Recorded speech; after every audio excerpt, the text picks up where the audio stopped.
Please like, share, and subscribe. Wishing you happiness and good luck every day.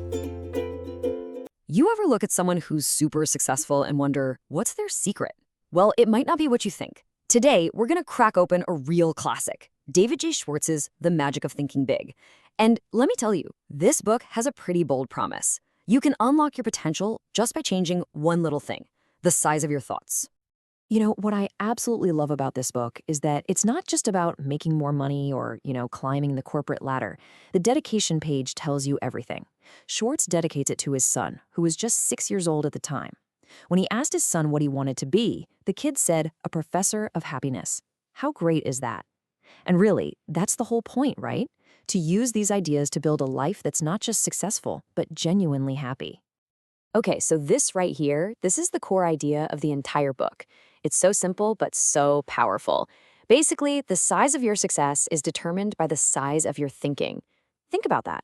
Your outer world, everything from your job, your income, your relationships, it's all just a mirror reflecting what's going on inside your head. So if you want different results on the outside, you got to start by changing your thoughts on the inside. All right, so here's what we're going to cover today. First, we'll look at the promise of thinking big. Then, we'll diagnose something called the failure disease, what's holding us back. After that, we'll get into the cure, understanding you really are what you think. Then we'll get practical with an action plan for your environment and attitude, and we'll wrap up with how to turn any defeat into a victory. Sound good? Let's jump in. So, let's kick things off with the promise of thinking big. How high can you really go? Look, Schwartz makes it super clear. This isn't some fluffy, wishful thinking kind of thing. Nope. This is about a mindset that creates actual, real-world results. It's a total shift in how you look at every single challenge and every opportunity that comes your way. Okay, check out this story about a salesman named Harry. It's a perfect example. So, at a big company meeting, the VP points out that Harry is pulling in 5 times more than the average salesperson. So the big question was, why? Was Harry 5 times smarter? Nope, his tests showed he was totally average. Did he work 5 times harder? Actually, no, the guy took more vacation than most. So what was the secret? It was simple. Harry just thought 5 times bigger. All right, before we can really embrace thinking big, we have to figure out what's standing in our way. And Schwartz has a name for it. He calls it the failure disease. It's basically a whole set of mental blocks, or let's be honest, excuses, that keep us from hitting our potential. So let's play doctor and diagnose the problem. The main illness he identifies is something he calls excusitis. Get it? The disease of making excuses. He says it's this mind-numbing thought process that just explains away why you haven't done something or can't or won't. And the more you do it, the weaker it makes you. It's a really easy trap to fall into because it lets you off the hook, but it also keeps you stuck. So symptom number 1 is health excusitis. Oh man, we've all heard this one, right? It's when you use your health, real or maybe a little imagined, as an alibi. Oh, I don't feel good. I'm just too tired. My back is acting up. It becomes the go-to reason for not doing what you really want to do. Then there's symptom number 2, and this one is everywhere. Intelligence excusitis. This is that little voice that says, I'm just not smart enough for that. You end up underestimating your own brain power and, at the same time, thinking everyone else is some kind of genius. But here's the thing Schwartz points out. Your attitude and your grit are way, way more important than how high your IQ is. And symptom number 3 is age excusitis. You hear this from both sides, right? I'm too young, nobody will take me seriously, or I'm too old, it's too late to start something new. Either way, you're using your age as a barrier, as a reason not to even try. It's like locking a door and throwing away the key without even checking if it was open in the first place. Okay, so we've diagnosed the disease. Now it's time for the prescription for success. We're going to shift gears now from the problem to the solution, and it's a powerful one. It all comes down to this really simple but profound logic about how your thoughts literally create your reality. Here it is. This is the logic that changes everything. It's like a chain reaction. How you think determines how you act, and how you act determines how other people react to you. It makes total sense, right? If you think you're second rate, you're going to act that way. And then, surprise, surprise, people will treat you that way. So if you want respect, if you want people to react positively to you, it has to start with you believing you deserve it. It all begins right up here, in your mind. This classic story of the 3 bricklayers just nails this point. So a guy walks up and asks 3 bricklayers what they're doing.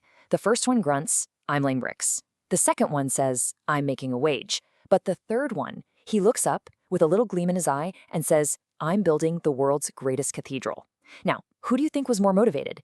Who had more job satisfaction? And who do you think eventually got promoted? Yeah, the one with the bigger vision. So let's really put this side by side.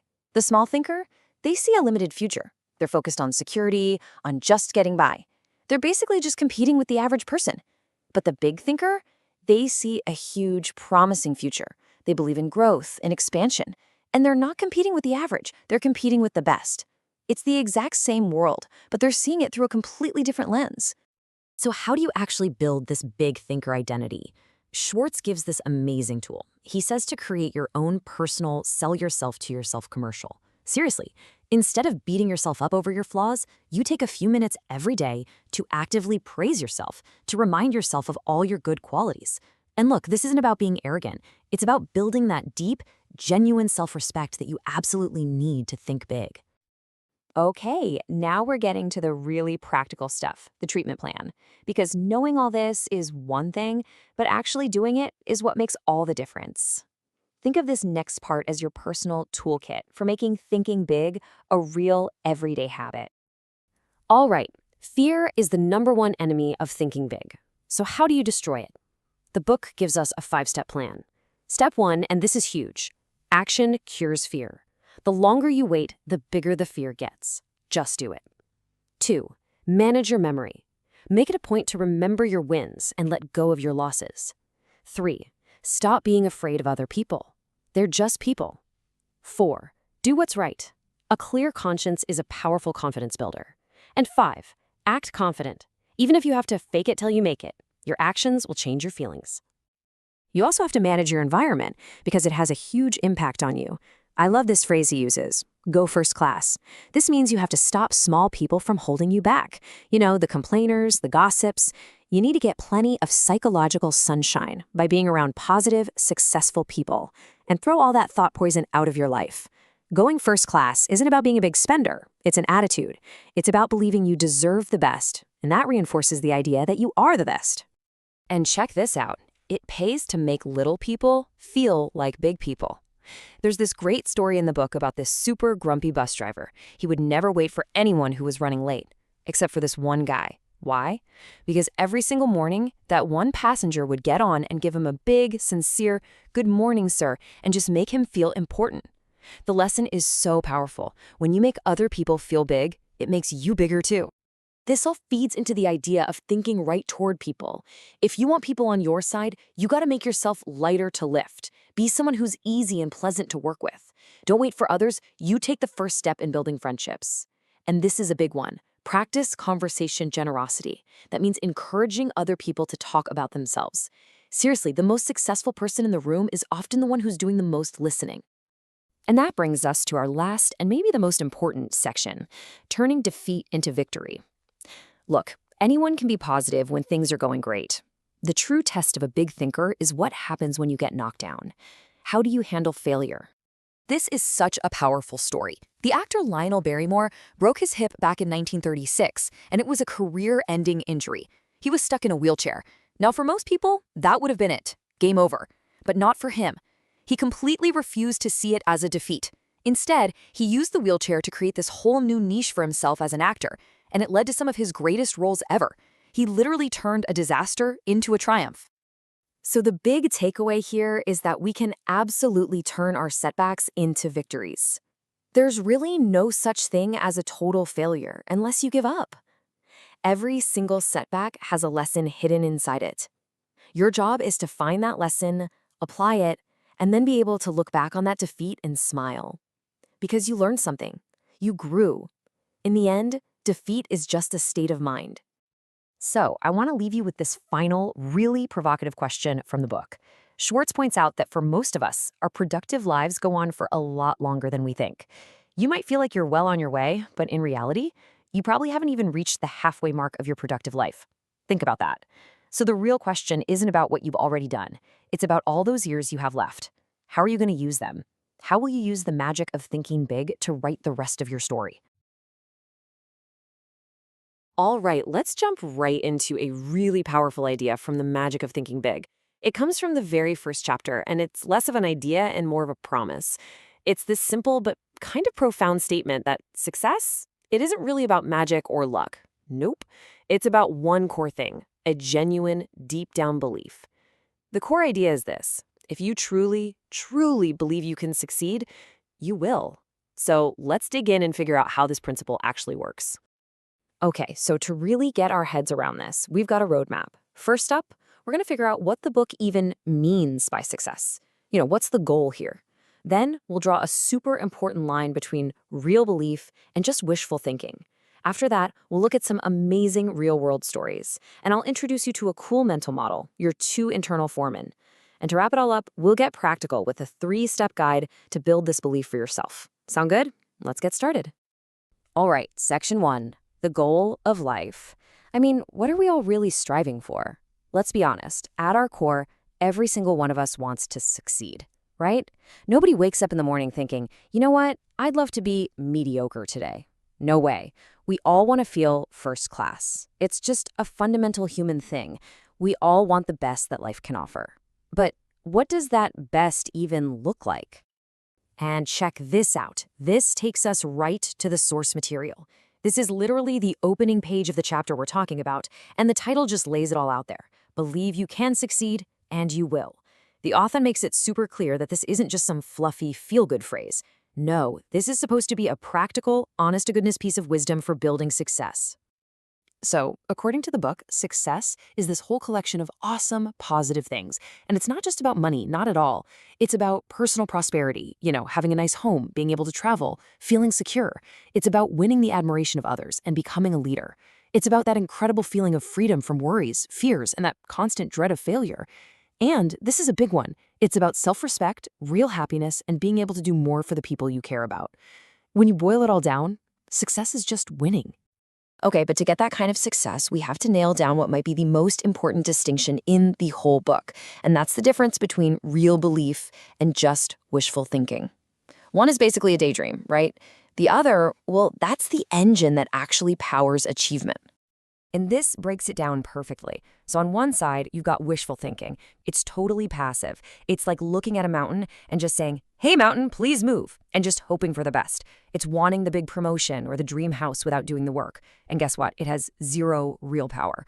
But then on the other side, you have true belief. This is active. This is that I am positive I can do this attitude that actually creates the power, the skill, and the energy you need to figure out how to move that mountain.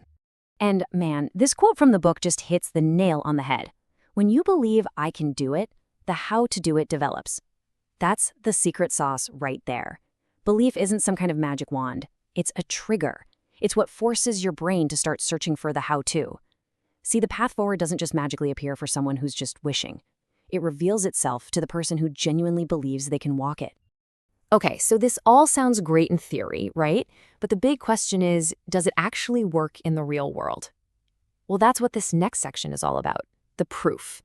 We're going to look at a couple of stories that show how this whole belief thing translates into some tangible and, frankly, pretty incredible results. So get this. Our first story is about a young woman who decides she wants to start a sales agency for mobile homes. But just look at the mountain of obstacles in front of her. She's got less than $3,000 in savings, the capital she actually needs, way more than that. She has zero experience. And to top it all off, everyone, her advisors, industry folks, is telling her, don't do it. It's a terrible idea. The market is way too competitive. But here's the kicker, her response. She totally admits she's short on cash and experience. But then she says this. She's like, I've studied my competition. I know I can do a better job. I'm going to be on top in a hurry. Wow. I mean, she expected to make mistakes, sure, but she was absolutely convinced she'd be on top in a hurry. That right there is just pure, unfiltered belief, staring down a whole lot of doubt. So what do you think happened? Well, that powerful, unwavering belief of hers, it was contagious. It was so strong that it actually won over investors. It convinced a manufacturer to give her a bunch of inventory with no money down. Remember that quote, the how to do it develops? It happened right in front of her, just because she believed it would. And the result of all that belief, in her very first year, she sold over $1 million worth of trailers. Now that is belief in action. Okay, let's look at another one, this time from the corporate world. Picture this. A state highway department needs a design for a huge $5 million bridge project. We're talking a big commission here, 200 grand. So they send out invitations to 21 different engineering firms. Now, out of all those firms, 17 of them were small. And check out this chart. It's wild. 16 of them, 16, looked at the size of this project and basically just said, nope, that's way too big for us. They didn't even bother to try. Their own disbelief knocked them out of the running before the race even started. But then there was one, just one small firm that said, you know what? We can do this. And that's the whole story right there. This one little firm with just 3 engineers believed they could handle it. So they put together a proposal and they got the job. The really critical thing to get here is that the only difference between that one firm and the 16 others wasn't their size or their money or their resources. It was simply the belief that they could actually do it.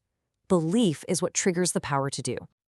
These stories really bring a powerful metaphor from the book to life, your internal thermostat. Just think of your belief as the thermostat that controls what you accomplish. Those 16 firms, their thermostats were set low. They expected mediocrity, and that's exactly what they got. But the woman selling mobile homes and that one small engineering firm, they had their thermostats cranked way up high. They acted like winners, and so they became winners. Okay, so if belief is our thermostat, the next big question is, how do we control the temperature? How do we turn it up? Well, this next section gives us a really practical way to think about it. It's all about managing your internal thought factory and the 2 foremen who work there. So imagine your mind is a busy factory, constantly producing thoughts. And running this whole operation are 2 foremen. On one side, you've got Mr. Defeat. He's a pro at pumping out negative thoughts. All the reasons you can't do it, why you're not good enough, how you're definitely going to fail. But on the other side, you have Mr. Triumph. He's in charge of all the positive stuff. He's an expert at finding every single reason you can do it, why you are qualified, and why you will succeed. And here's the thing, both of them are super obedient. They jump to work the second you give them a signal. And here's the most important part. The more work you give to either one of these guys, the stronger he gets. So if you keep calling on Mr. Defeat, he starts hiring more workers, he takes over more floor space, and pretty soon your entire thought factory is just churning out negativity. So you really have to ask yourself, which foreman are you giving more work to? Who are you making stronger day in and day out?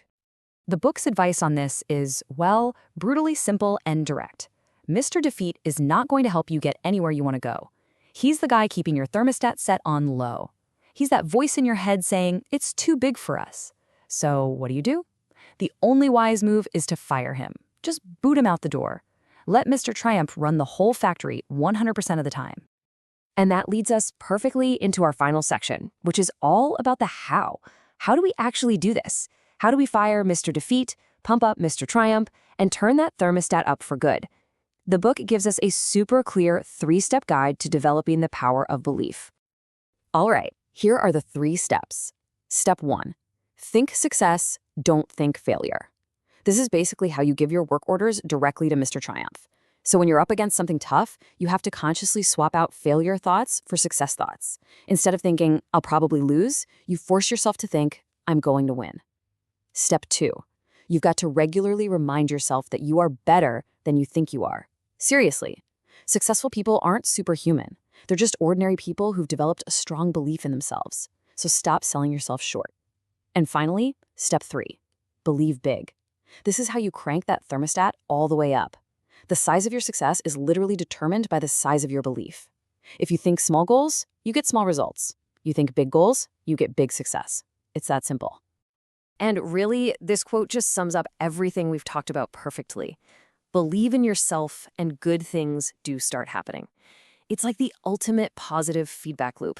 The second you start to genuinely believe in yourself, you start doing the things that make good things happen. It's a straight-up cause and effect relationship. And you're the one with the power to kick it all off. So I want to leave you with this one question to think about. Just for a minute, forget all the obstacles, forget the competition, forget all the reasons something might be hard. Imagine that your belief is the only thing that truly matters. What one great thing would you go after if you knew, deep down in your gut, that you absolutely could not fail? That is the magic of thinking big. So what is the one thing that really separates successful people from everybody else? Well, it might not be what you think. Today, we're going to break down a really powerful idea from a classic success book. It's about a thought disease that silently holds millions of people back. It's called excusitis, the failure disease. And you know what? By the end of this, you'll know exactly how to cure it. All right, here's our game plan. First, we're going to diagnose the core problem, what excusitis actually is. Then we'll dive deep into its three most common forms, the excuses people make about their health, their intelligence, and their age. And then we'll wrap it all up with the specific cures you can use to vaccinate yourself against this thing for good. So what exactly is this failure disease? To really get why so many people feel stuck, we've got to start with its very specific and pretty memorable name. So this idea comes from Chapter 2 of The Magic of Thinking Big, and the book makes this really bold claim. The one thing that separates the high achiever from the person who's just kind of getting by, it's not talent and it's not luck. It's excusitis. So excusitis is basically the fancy term for the habit of making excuses. And like any bad habit, it gets worse over time. It starts small, but every single excuse you make embeds it deeper into your subconscious. At first it's just an alibi. But if you repeat it enough times, you actually start to believe it's the absolute truth. The book draws this crystal clear line in the sand. The more successful a person is, the less they make excuses. It's as simple as that. And on the flip side, the person who seems stuck in one place, they've always got a whole library of reasons ready to go to explain why they haven't made it. And the proof is right there in the history books. I mean, think about it. Roosevelt had polio. Truman never even finished college. Kennedy was constantly told he was too young. Eisenhower and Johnson both had major heart attacks. They all had these perfect, airtight excuses to just quit, but they didn't. The key insight here is that successful people don't have fewer excuses. They simply refuse to use the ones they have. So let's look at the first common strain of this disease, health excusitis. This is the classic, "oh, I just don't feel good" excuse, and it can be anything from vague complaints to specific illnesses, all used as a shield to avoid taking on more responsibility or going after bigger goals. The book shares this incredible, real-life story. In one afternoon, the author met two different men. The first was in his 30s, totally consumed with worry about a bad heart, a condition that 4 different doctors told him he didn't have. He was basically looking for an excuse. Then, just hours later, the author met another guy whose heart was literally ticking. He'd had a plastic valve installed just 3 weeks earlier. But this guy, he wasn't defeated. He was energized, making these huge plans to go to law school. The difference wasn't their physical hearts at all. It was their mental attitude. This line from a one-armed champion golfer, well, it just says it all, doesn't it? It is the ultimate proof that your attitude is a way more powerful asset than your physical circumstances. It's never about the hand you're dealt, but how you decide to play it. So how do you cure it? The book lays out a 4-part vaccine. 1. Just stop talking about your health. Complaining only makes the problem feel bigger. 2. Refuse to worry about it. You gotta starve the anxiety. 3. Actively practice gratitude for the health you do have. And 4. Live by this simple, powerful motto. It's better to wear out than rust out. Okay, the next strain of this disease is a little more subtle, but it's just as destructive. It's called intelligence excusitis. This is that quiet, nagging excuse of, "I'm just not smart enough." And believe me, it is everywhere. Get this, the book estimates that 95% of us suffer from this. We don't say it out loud, but deep down, we make 2 huge mistakes. We sell our own brain power way too short, and we put everyone else's on a pedestal. And the cure for this is all about a simple but profound shift in thinking. See, it's not about the quantity of your brain power, it's about the quality of the thinking that guides it. Your attitude, your persistence, your optimism, that's the real genius. I mean, a person with an average IQ but a world-class attitude will run circles around a bitter genius every single time. The book gives a perfect example. It tells the story of this certified genius, a brilliant guy who ended up a total failure. And why?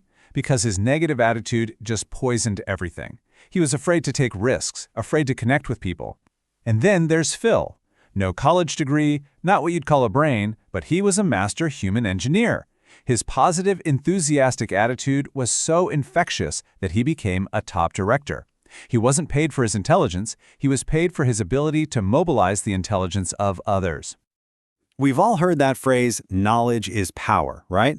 But the book argues that's only half the story.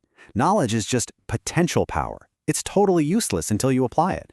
Einstein famously didn't know how many feet were in a mile, and his response was, "Why should I fill my brain with facts I can find in 2 minutes?" See, he understood that a mind is not a warehouse for storing facts, it's a factory for creating ideas. So the vaccine for this is a 3-step mental reset. 1. Stop underestimating yourself and overestimating other people. Focus on your unique strengths. 2. Make this your daily mantra. My attitude is more important than my intelligence. And 3. Use your mind to think and to create, not just to memorize. Be an architect of the future, not a historian of the past. Now for the final major strain we're going to tackle, age excusitis. And this one is the ultimate trap, because it gets you from both sides. It's the "I'm too old" excuse, and its equally dangerous cousin, "I'm too young." It's the disease of never being the right age. The cure for this one is just a simple dose of perspective. The book frames a person's productive life as spanning from age 20 to 70. I mean, that's a massive 50-year runway for achievement. Just looking at the raw numbers can completely demolish that feeling that you're running out of time.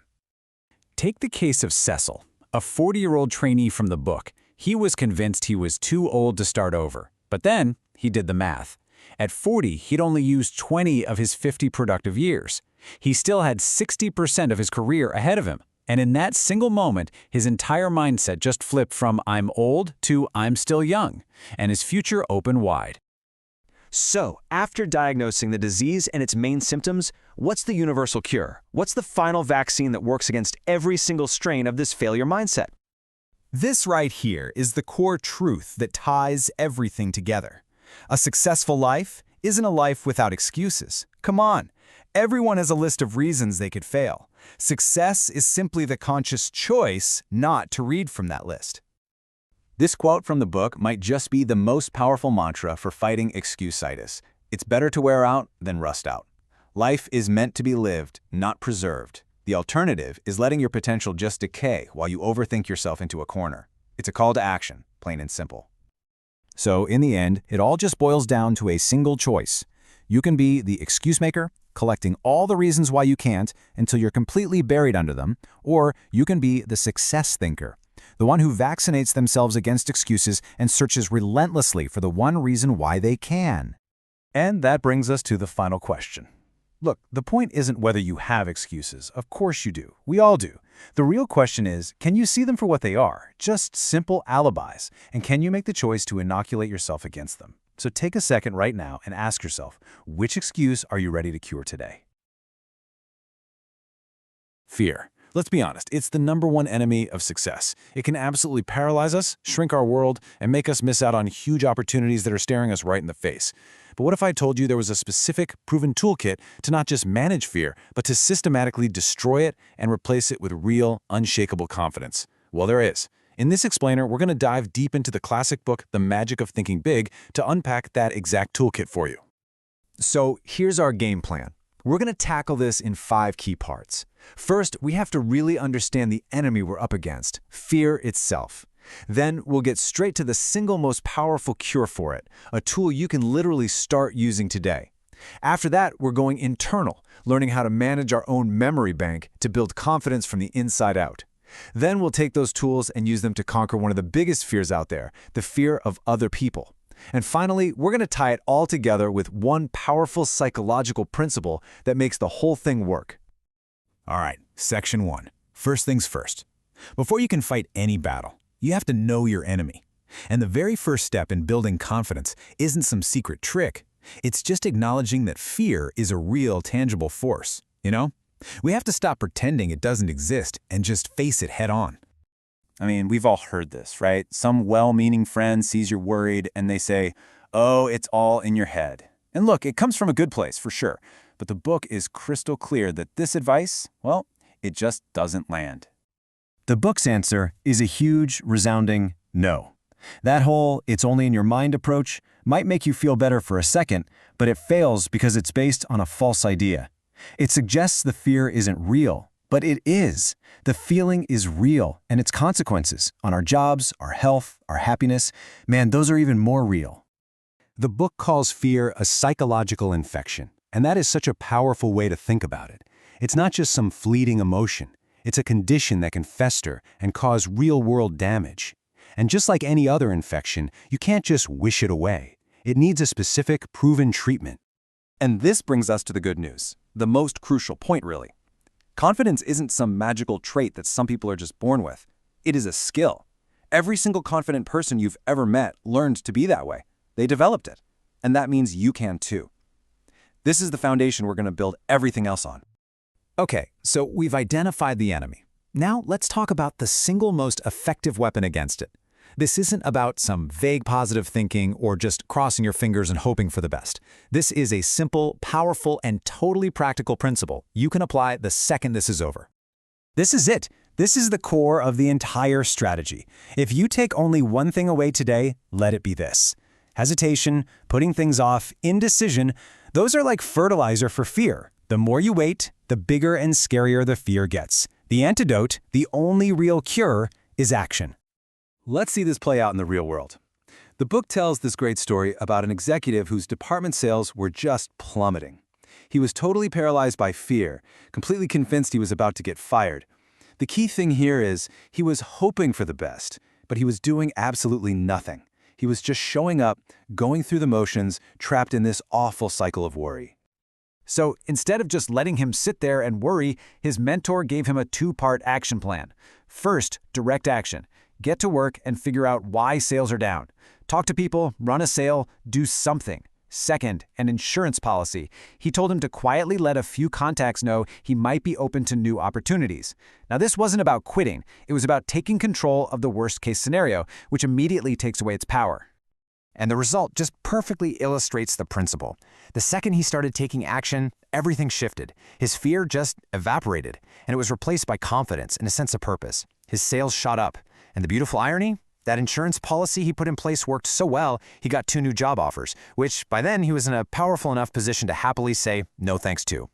Action didn't just cure his fear, it completely changed his reality.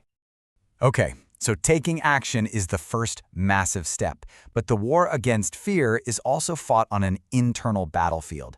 So for our next tool, we need to go inside and look at the actual source of our confidence and fear, the mind itself. The book uses this amazing metaphor of a memory bank. Just think about it. Every single day, you're making mental deposits. Every experience, every conversation you have, every little thought, it all gets stored away. And when you face a new challenge, where do you go for information? You go to this bank. And the teller inside is perfectly reliable. It will only ever give you back what you've put in. And this brings us to a really crucial difference. The split between successful people and unsuccessful people isn't just about what happens to them. It's about which memories they choose to focus on. Unsuccessful people are constantly making withdrawals of their failures. But confident, successful people, they make it a point to deposit and withdraw memories of success, strength, and positive experiences. And the book gives a really serious warning here. A small negative thought, a minor setback or a mistake, that's harmless on its own. But if you keep revisiting it, if you keep making that withdrawal, you're basically fertilizing it. And it can grow and grow until it becomes this mental monster that just eats away at your confidence from the inside. So how do you take control of the bank? It's a simple 2-step process. First, be intentional about what you deposit.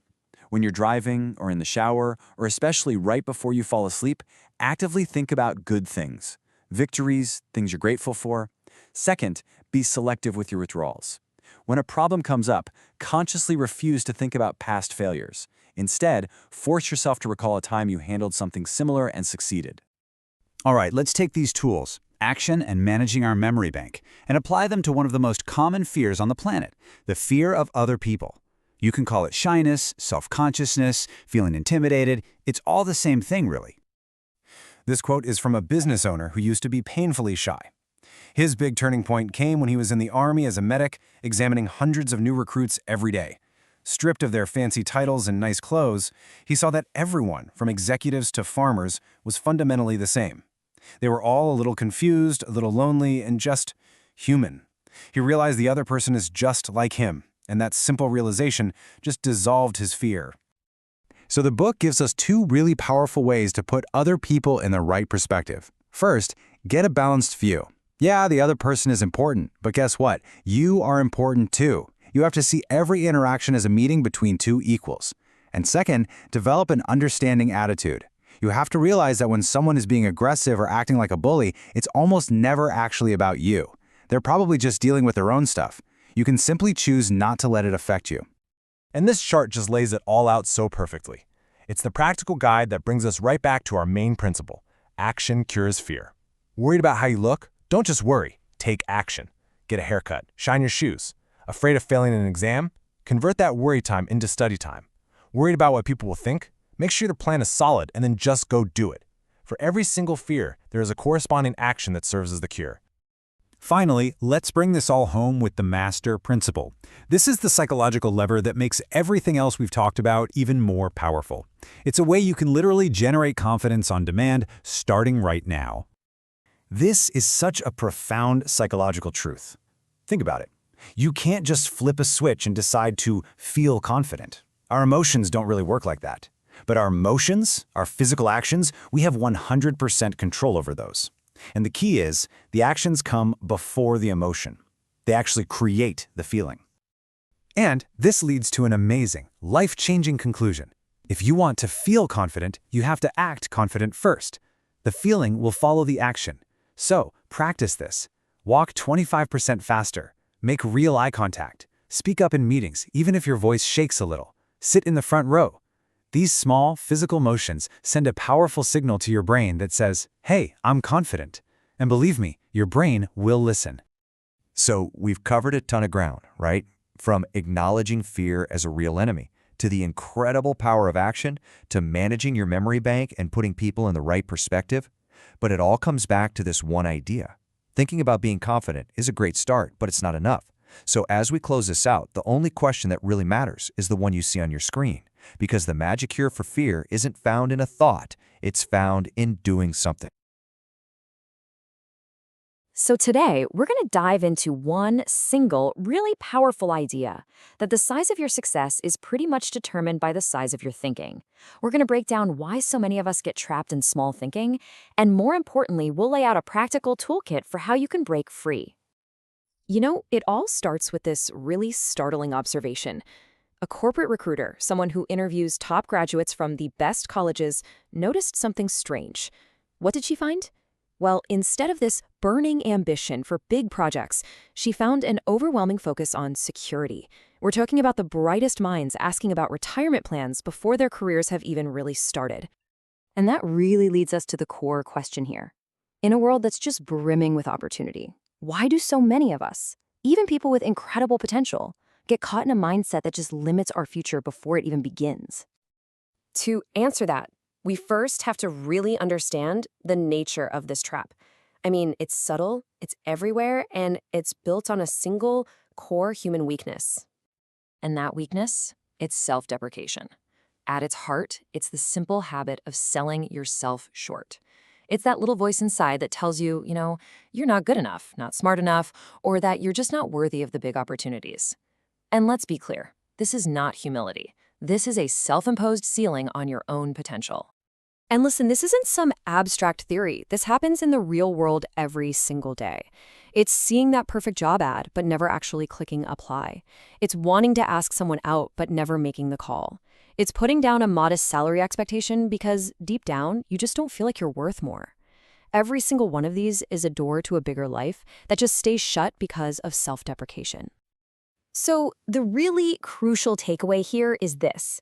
Success isn't ultimately measured by your diplomas or your connections or even how smart you are. The ultimate yardstick is the size of your thinking. How big you think actually determines the size of what you accomplish. Now, that sounds great in theory, right? But how do you actually change the size of your thinking? Well, it all starts with getting an honest measure of your true capabilities, which we can do with a really simple but powerful exercise. Okay, here it is, just 2 simple steps. First, I want you to list your 5 biggest assets. And be honest here. Think about your education, your experiences, your personality, maybe your initiative. If you need an objective view, ask a friend to help you out. Then, for step 2, under each of those assets, write down the names of 3 successful people you know who actually have less of that specific asset than you do.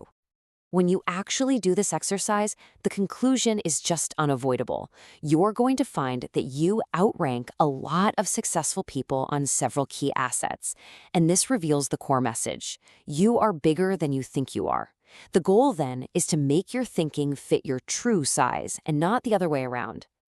Okay, so once you've kind of recalibrated your own self-worth, the next step is to build the mental framework to support it.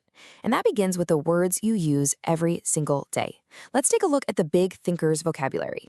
Here's a foundational concept you have to get. Our minds don't really think in words. They think in the pictures that those words create. Words are like the raw material. When you speak or think, you're basically a movie projector, creating images in your mind and in the minds of others. And the quality of those images, well, that determines the outcome. Let's really see this in action. Someone who says, "It's no use, we're whipped," is projecting a mental movie of total defeat. But the big thinker reframes it. "We're not whipped yet, let's keep trying." And boom, the image immediately shifts to resilience, to possibility. Or look at that last one. The market is saturated creates this picture of a closed door, but 25% of the market is still not sold. Now that creates a picture of a massive opportunity. Same facts, completely different mental movie. And here are a few more really powerful examples.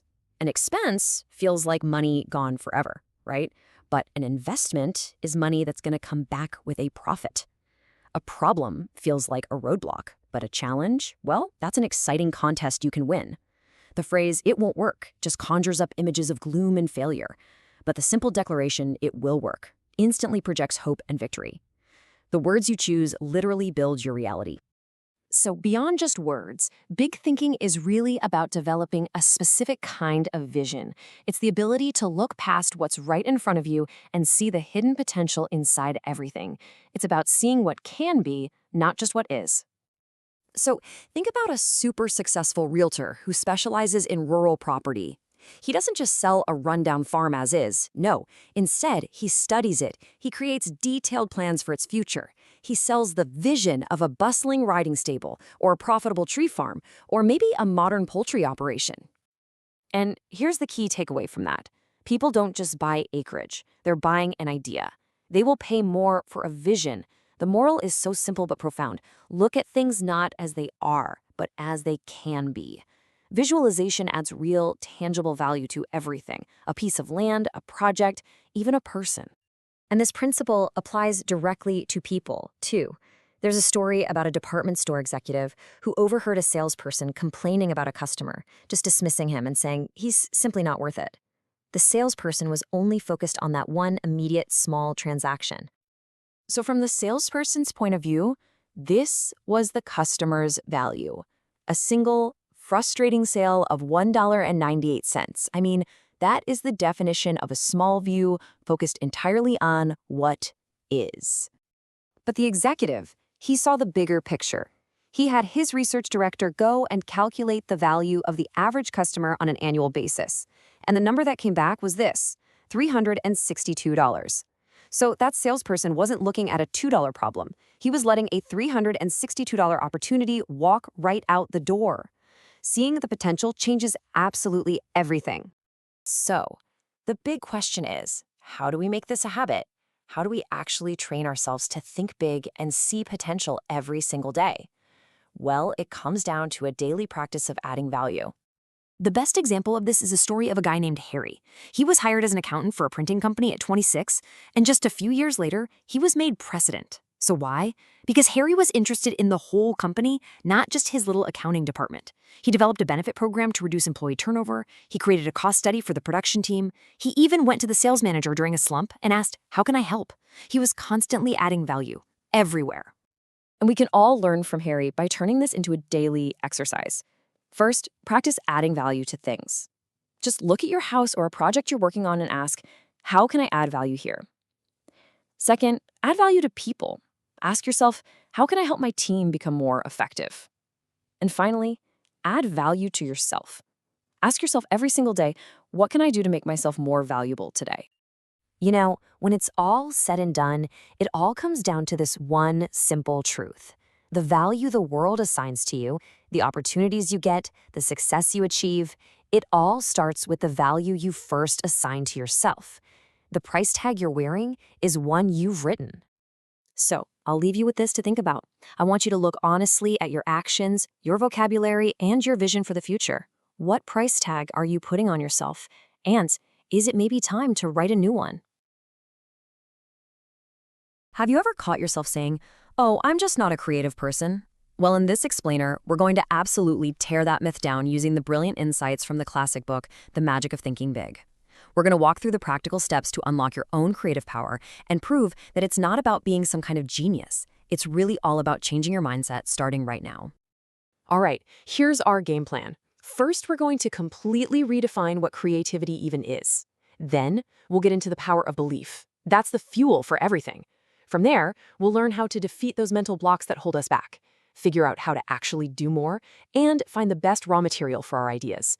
And it all wraps up with a super simple daily challenge to put everything into action. Okay, let's dive in with the biggest hurdle right off the bat. You see, before we can build any new creative habits, we have to clear the ground. We have to tear down this old and honestly damaging myth that creativity is some rare gift that only a few special people are born with. So be honest, if I asked you this question right now, what would you say? If you hesitated, or if your gut reaction was a quick no, you are definitely not alone. Most of us have been taught to think of creativity as something that fits inside this tiny, very exclusive box. Yeah, we tend to think of these huge, world-changing inventions or incredible works of art. But the book argues that true creative thinking is so much more practical and so much more accessible. It's simply finding a new, improved way to do anything. Seriously, figuring out how to pay for college, organizing a better way to clean up your neighborhood, coming up with a plan to get more people involved at your church, that is creative thinking. It's the engine that drives progress in our everyday lives. So if creativity is really available to all of us, how do we get to it? Well, it all hinges on one single foundational element. You must first, genuinely, believe that a solution is possible. Now, this is so much more than just a nice, positive thinking quote. It's actually a description of how our brains are literally wired. If you tell your brain something is impossible, it's like flipping a switch to off. It'll just shut down and immediately start finding all the evidence to prove you right. But the moment you tell it that something is possible, you flip the switch to on, and it immediately gets to work for you, actively searching for a way forward. To really see this in action, the book describes this fascinating experiment. A group is asked this question, which, on the surface seems completely impossible, right? And at first, that's exactly how they react. They just dismiss it as ridiculous. Just look at the night and day difference in the thinking here. The can't-be-done mindset just throws up roadblocks. It's a dead end. But the second the group is forced to assume a solution exists, their thinking completely pivots. They start brainstorming constructive, creative ideas, the very things that lead to progress. It just proves that your mind will find evidence for whatever you tell it to believe. This is the core principle. You gotta remember this. Disbelief is like slamming the brakes on your brain. It just stops all creative thought cold. But belief? That's the accelerator. That's what puts your mind in gear and starts the search for a path to get where you want to go. And this isn't just a theory. Check out this real-life example. A young man felt totally trapped, completely convinced that finishing college was just impossible with all his responsibilities. And sure enough, his mind was great at listing all the reasons why.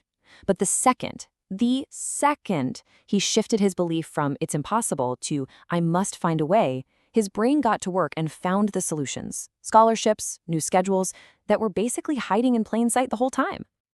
Okay, so we've established the awesome power of belief. But even when you believe a better way is possible, you're going to run smack into a huge, huge obstacle: the paralyzing power of tradition. You know this little voice, right? It's in our own heads, it's in the meeting room, it's everywhere. But we've always done it this way. It feels comfortable, it feels safe, but man, it is lethal to progress. The book calls it tradition paralysis, and it's personal enemy number one because it just freezes your mind and completely blocks your creative power. So how do we fight this thing? The book suggests this awesome three-pronged attack. First, become receptive. Genuinely welcome new ideas instead of just shooting them down. Second, be experimental. Intentionally break your routines to keep your mind flexible. And third, be progressive. Make it a habit to constantly ask, how can this be improved, instead of just defending how it's always been done. These habits together will keep you moving forward. All right, Now let's apply this creative mindset to one of the most common complaints we all have. That feeling of being completely swamped with absolutely no capacity to take on anything new. This story from the book is the perfect example. You've got two executives who, when they're offered more responsibility, just say, "I'm too busy," and for them, their mind just shuts down. But the third executive, he accepts the challenge. His belief that a solution existed forced his mind to get creative. He found ways to be more efficient, he handled both jobs, and he got a huge reward for it. It turns out capacity isn't fixed, it's a state of mind. This brings us to a really simple but incredibly powerful success formula. It's a two-part combination. You have to constantly work to improve the quality of what you do, but at the same time, you have to find creative ways to increase the quantity of what you do. If you only do one without the other, you're just going to stagnate. So here's the practical two-step procedure. First, when an opportunity to do more shows up, your default response should be to accept it eagerly. See it as a vote of confidence. Then, and only then, do you concentrate your mind on solving the problem. Okay, how can I make this work? By believing it's possible first, you unlock your mind's ability to find all those creative shortcuts and efficiencies you're going to need.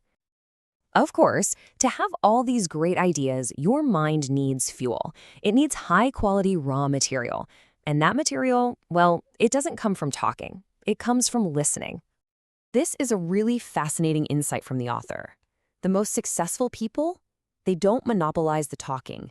They monopolize the listening. They understand that every single conversation is an opportunity to gather raw material for new ideas.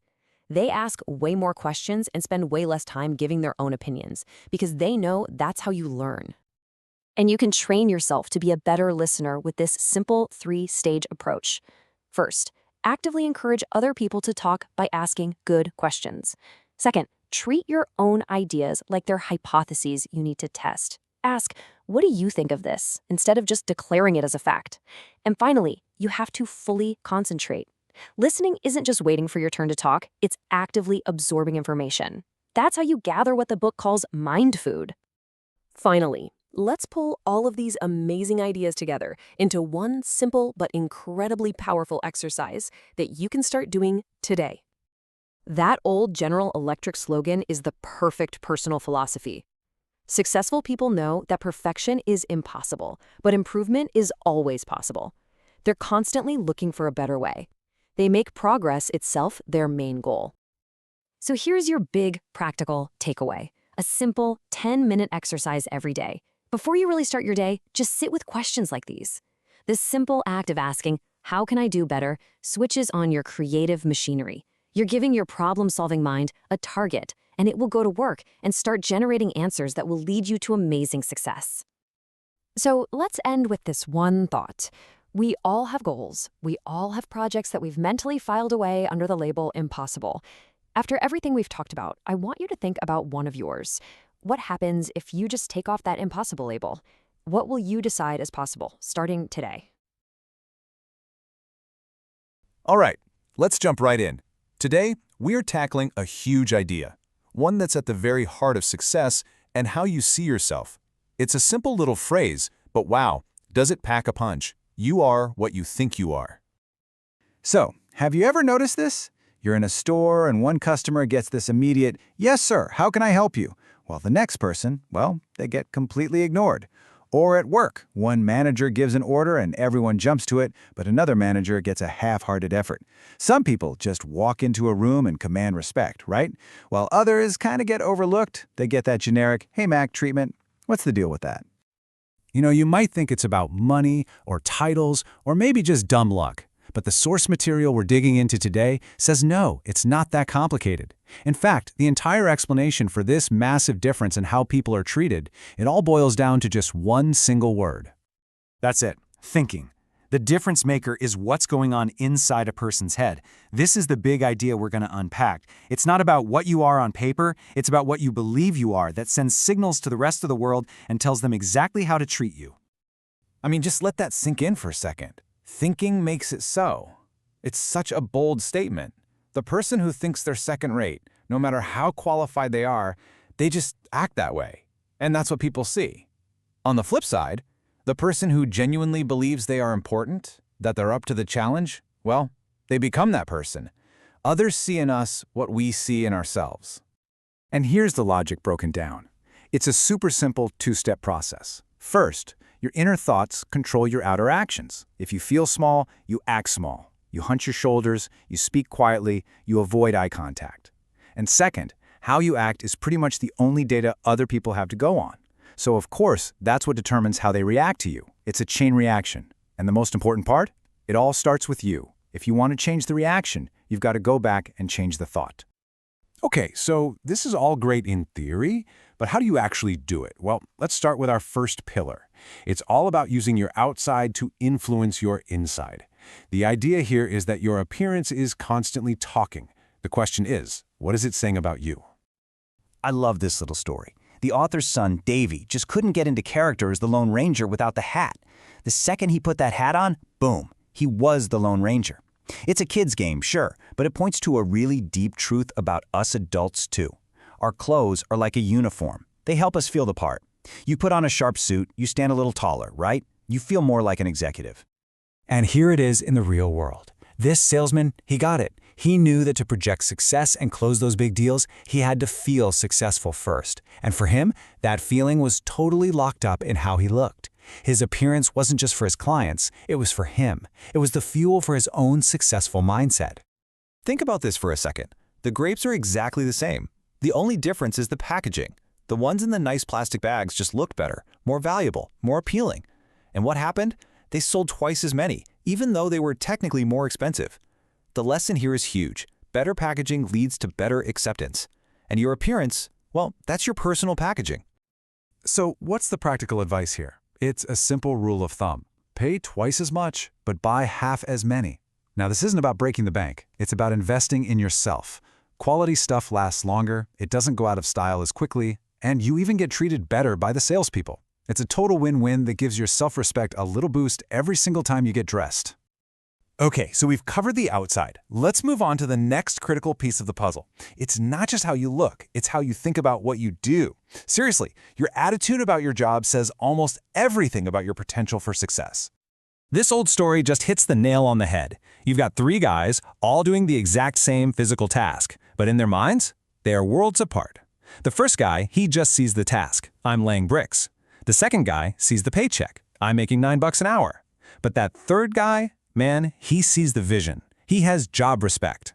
I'm building the world's greatest cathedral. Now, who do you bet's going to be the foreman one day? And get this is kind of a shocking number. A personnel director did a big audit of his company's employees and found that nearly 80%, 4 out of 5 people were in that first or second bricklayer category. They basically saw their jobs as something they just had to endure. And this is the difference between them. Group B, that's the big majority, they're always talking about the basics, security, retirement, what's wrong with the place. But Group A, the successful minority, they think bigger. They're talking about the future, suggesting ways to make things better, looking for a chance to move up. And guess what? The promotions, the raises, the opportunities, they almost always went to the people in Group A. See, it creates this awesome positive feedback loop. When you genuinely believe what you're doing matters, your brain automatically starts looking for ways to do it even better. And doing a better job, well, that leads to all the good stuff. Promotions, more money, respect, and, just being happier. It all starts with that one thought. My work is important. So that brings us to our third and final pillar, which is a super practical, hands-on technique you can start using today. It's about actively coaching yourself, building yourself up from the inside. Because let's be real, to get to the top, you've got to feel like you belong there first. Check out this story. There was this car salesman who was terrified of cold calling. His fear was so obvious you could hear it in his voice. So he had an idea. Before he'd pick up the phone, he'd go sit in a car on the lot and just give himself a serious pep talk. He'd remind himself that he was good at his job and that he was actually helping people by selling them cars they needed. The result? It worked like instantly. He started feeling good about it, he wanted to make the calls, and he became a top salesperson. So, what does a pep talk actually sound like? Well, here's a real-world example. A young guy named Tom Staley carries this in his wallet. He calls it his 60-second commercial. He literally reads it to himself 3 times a day. Look how direct and positive it is. He's not wishing or hoping, he's telling himself who he is. He's basically reselling himself on his own value every single day. And the best part is, you can totally do this too. It's a simple 4-step process. First, just figure out what your strengths are. What are you good at? Second, write it down, but write it like you're talking to yourself, in your own words. Third, and this is key, practice saying it out loud in private. You gotta hear it. And fourth, read it to yourself silently a few times a day, especially before a big meeting or when you're feeling a little down. This is your personal mental conditioning tool. Okay, let's bring this all home. The ultimate goal here isn't just to tweak a few habits. It's about performing a full-on upgrade to your entire mental operating system. It's about making a conscious choice to start thinking like the important, successful people you look up to. And this little checklist, this is your cheat sheet for making that upgrade happen. It's so practical. Whenever you're in a situation, just run through it. When you're getting ready in the morning, ask yourself, do I look like someone who has maximum self-respect? When you're talking about work, think, how would a really successful person describe this job? When you find yourself worrying about something small, ask, would the most successful person I know even waste their time on this? Just asking the question shifts your whole perspective. And that really leads us to the final, most powerful takeaway. This one single question can be your guide for everything. In all of life's situations, big and small, just ask yourself, is this the way an important person thinks? And once you know the answer, your only job is to obey it. That, right there, is the secret to making sure that who you are in your head is exactly who you become in the world. Hey, welcome back. So, we all think about our physical diet, right? What we eat literally builds our body. But have you ever stopped to ask, what are you feeding your mind? Because that answer, well, that could be the difference between incredible success and, honestly, total failure. Let's get into it. So let me just put it to you straight. Are you consciously, deliberately choosing what feeds your mind? I know it sounds like a simple question, but the answer determines pretty much everything about your life. Because just like your body, your mind is a product of what you put into it. Now, the food for your mind, you're not going to find it in a grocery store. The source material calls it mind food, and it's basically your entire environment. It's the people you talk to, the books you skim, the conversations you overhear at the coffee shop, the shows you binge watch, all of it. And here's the kicker. All these things are shaping your thoughts, your goals, and, in the end, exactly who you are. Okay, this brings us to the absolute core idea of this whole explainer, your mind's diet. I want you to think of it like an invisible blueprint for your life, one that's constantly at work in the background, whether you notice it or not. Okay, check this out, because the parallel here is just so clear. We all know that food affects our physical health, our stamina, all that stuff. Well, it's the exact same for our psychological environment, our mind food. It directly affects the size of your thinking, your goals, your whole personality. But here's the crazy difference. We're so diet conscious about our bodies, right? Counting calories, reading labels, but we often let our minds just graze on whatever junk is lying around, completely unconsciously. And we're not talking about a small influence here. The source material is really clear on this. The person you are right now, and maybe more importantly, the person you're going to be in 5, 10, or even 20 years, is almost entirely a product of your environment. That is a huge, huge idea. Your future self is being built right now by the mind food you're consuming today. So we know our environment is powerful, but how does it actually shape us? Well, according to the source, from a very young age, we're just bombarded with these "you can't get ahead" messages. And this conditioning, over time, it ends up steering us down one of 3 very different paths in life. I mean, think back to when you were a kid. You had massive dreams, didn't you? You were going to be an astronaut, a CEO, a world changer. In that kind of blessed ignorance of childhood, nothing, and I mean nothing, seemed impossible. But then, life happens. We start hearing things like, oh, it's foolish to be a dreamer, or you need connections to do that. All these little suppressive comments start to chip away at that big ambition. And what happens is, people tend to sort themselves into 3 basic groups. First, and this is the biggest group, are the people who just surrendered completely. They're totally convinced that real success is for somebody else, and they spend all their energy just rationalizing why they're happy right where they are, in a safe but mediocre spot. Then you have the second group, a bit smaller, who surrendered partially. They start out strong, they work hard, but after a decade or so, it just feels too hard, and they decide, you know what, top-level success just isn't worth all this struggle. And then you have the third group, the ones who never, ever surrender. They just refuse to let pessimism call the shots. And this chart, wow, it really just puts it all into perspective, doesn't it? That third group, the ones who become the leaders, the innovators, The people who really live life to the fullest, it's maybe 2 or 3% of the total. A tiny, tiny fraction. They are the ones who are actively, consciously fighting the suppressive junk in their environment to get where they want to go. So, the big question is, how do you stay in that top 3%? Well, it all starts with learning how to spot and fight off those suppressive influences. The source material actually has a name for these negative forces: negators. And here's the tough truth. The opinions of these people, they can be absolute poison. You've got to remember this key insight from the source. The people who tell you it can't be done are almost always unsuccessful people themselves. They're average or mediocre. Taking their advice on how to succeed is literally like asking a witch doctor how to cure cancer. It makes no sense. The book gives this really powerful personal example of a negator. The author had a college friend, WW. In many ways, he was a good guy, but he was just 100% sour on life. His only ideas for making money were to marry a rich woman, steal it, or know someone with connections. He just ridiculed any kind of positive thinking. And years later, WW was found working a dead-end, low-paid job, more negative than ever, with a good brain he never learned how to use.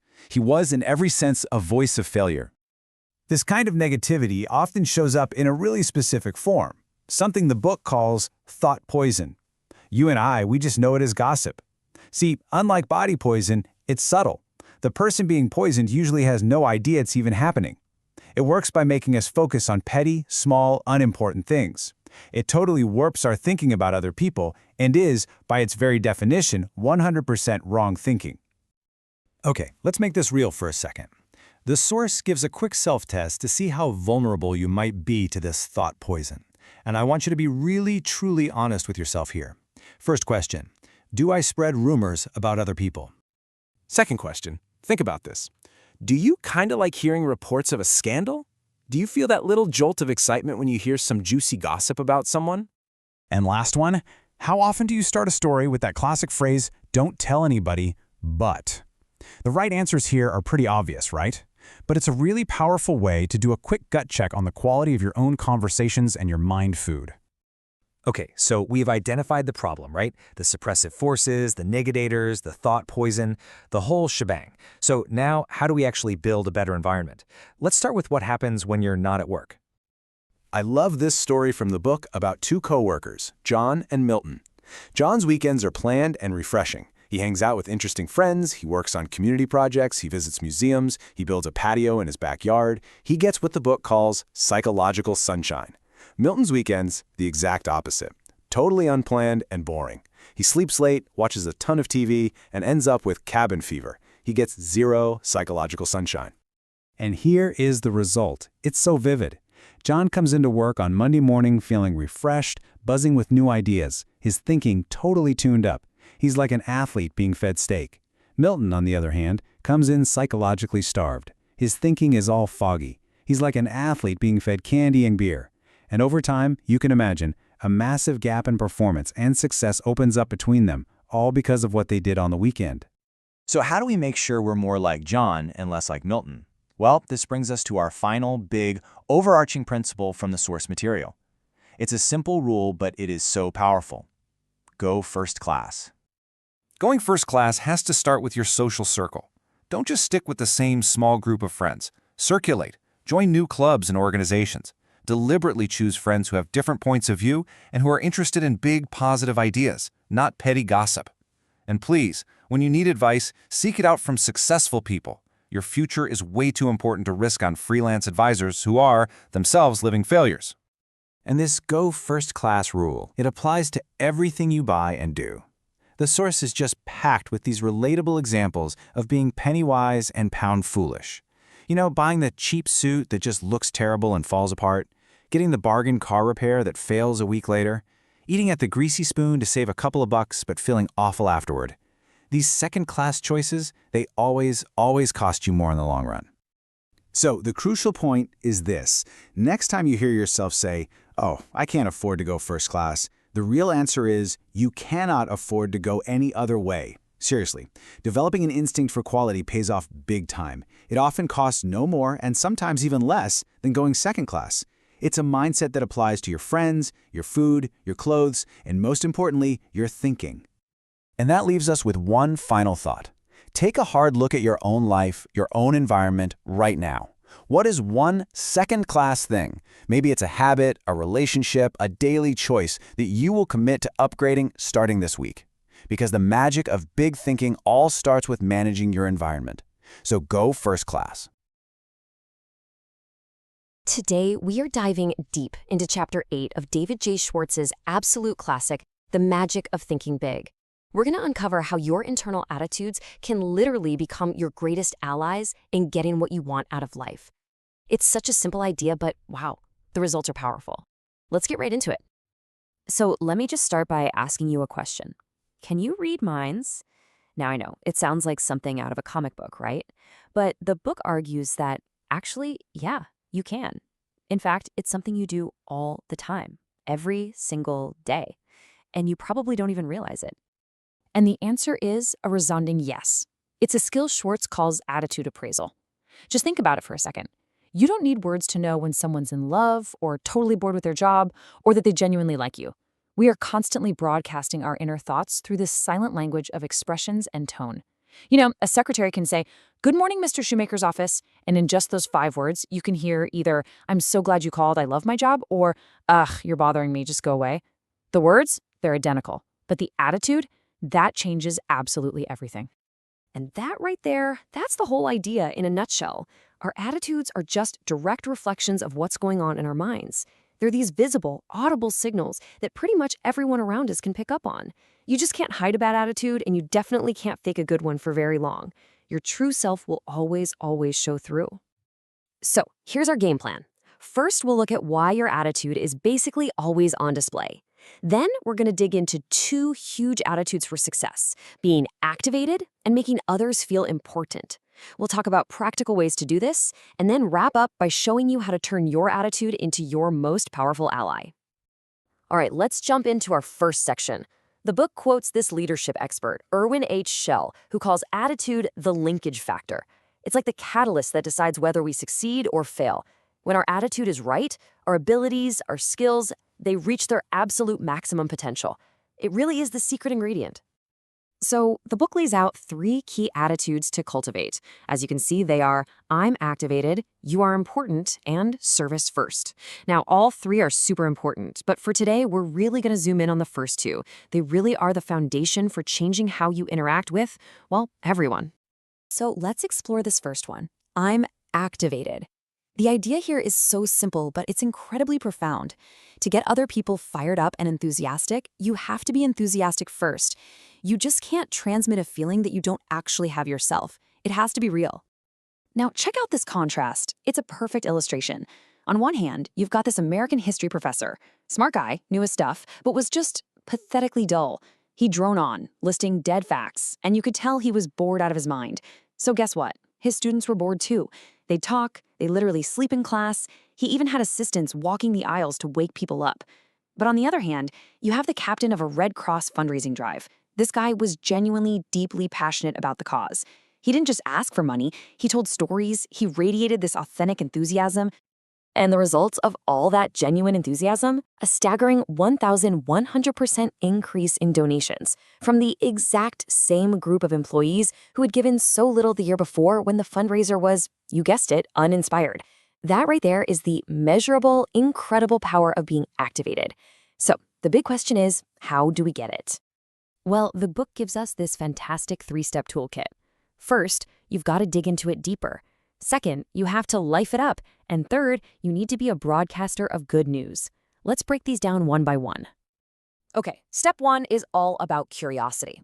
If you find something boring, chances are you just don't know very much about it. The author even admits he had 0 interest in modern art until a friend actually explained it to him. He says, look, if you think bumblebees are boring, go study them. Learn about how they live. The more you learn, the more interested you become. And that interest, that's the seed of genuine enthusiasm. This works for anything, a new project at work, a new city, even a person you're trying to connect with. Dig deeper and you will dig up interest.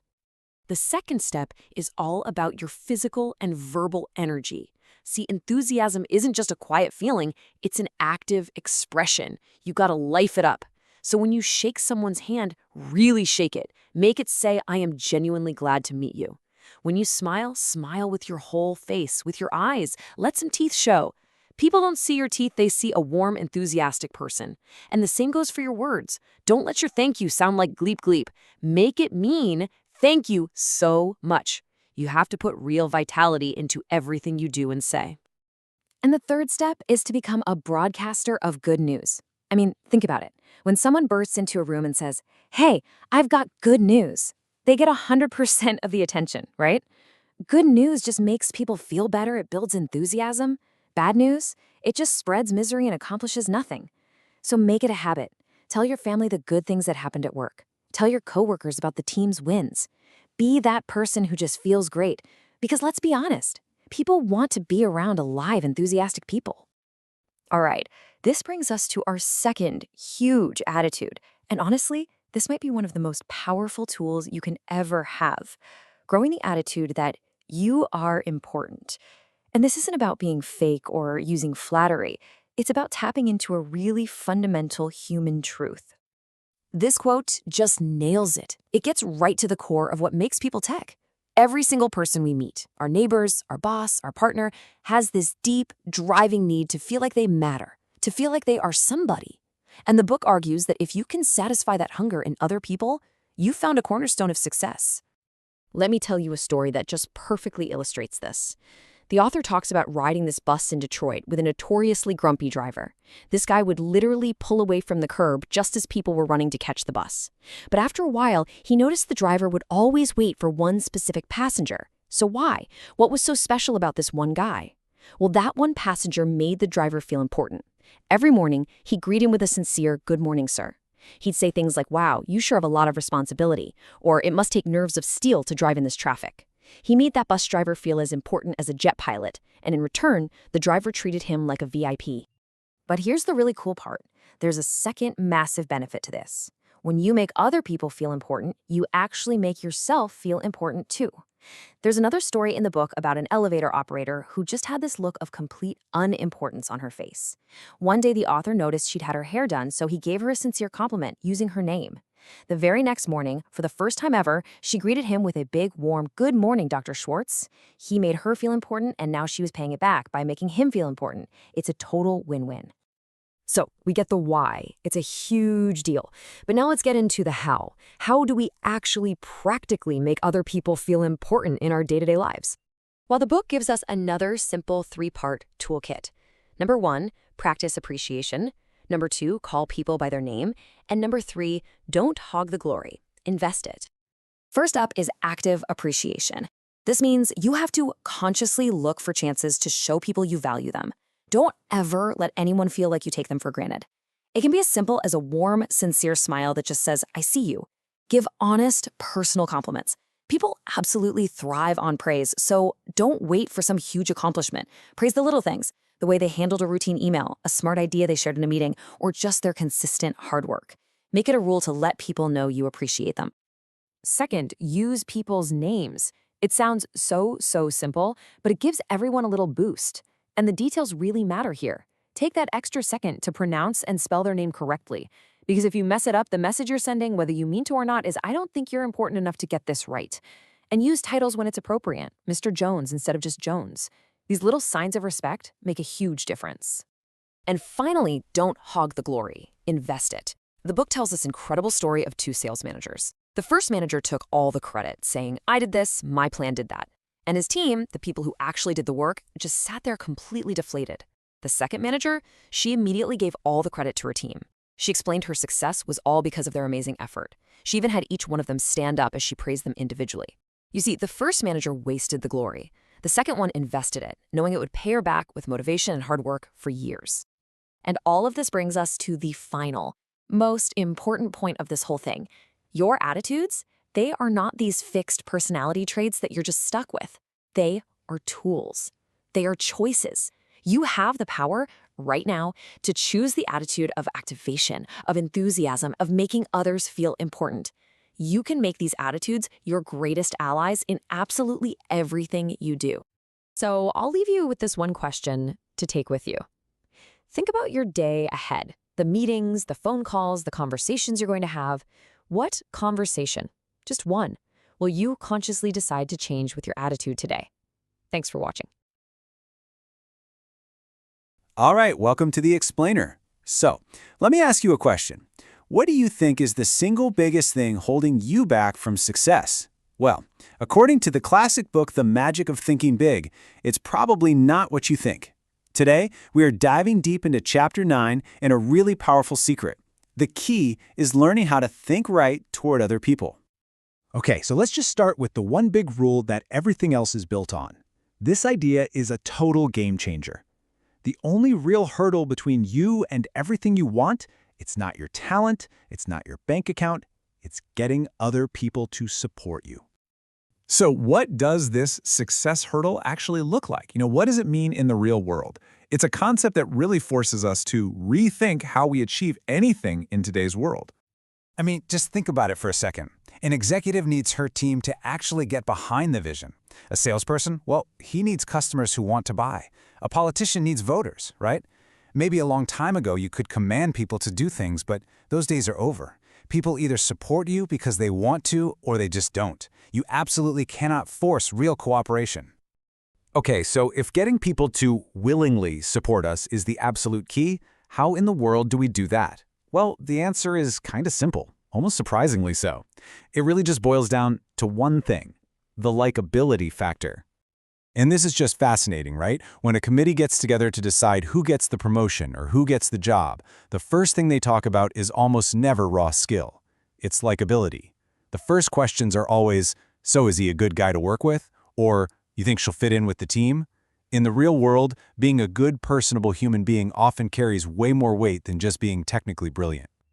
And this right here just paints the perfect picture, doesn't it? There are two ways to get ahead. You can be painfully pulled up the ladder, that slow grinding process.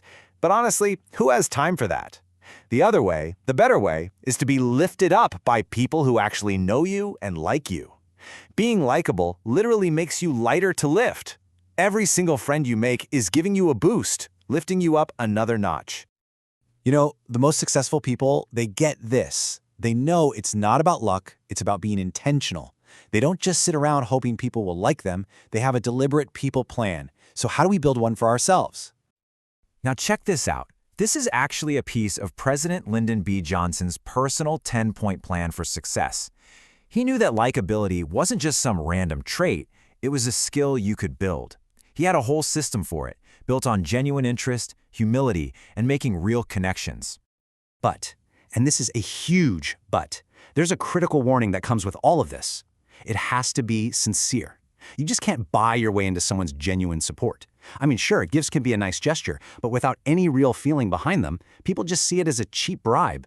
There's a story in the book about a trucking firm president, and it shows that an insincere gift is actually worse than no gift at all. He got this gift from a company he'd stopped working with because their service was terrible. He saw it for what it was, a bribe, and it just made him dislike them even more. It created contempt.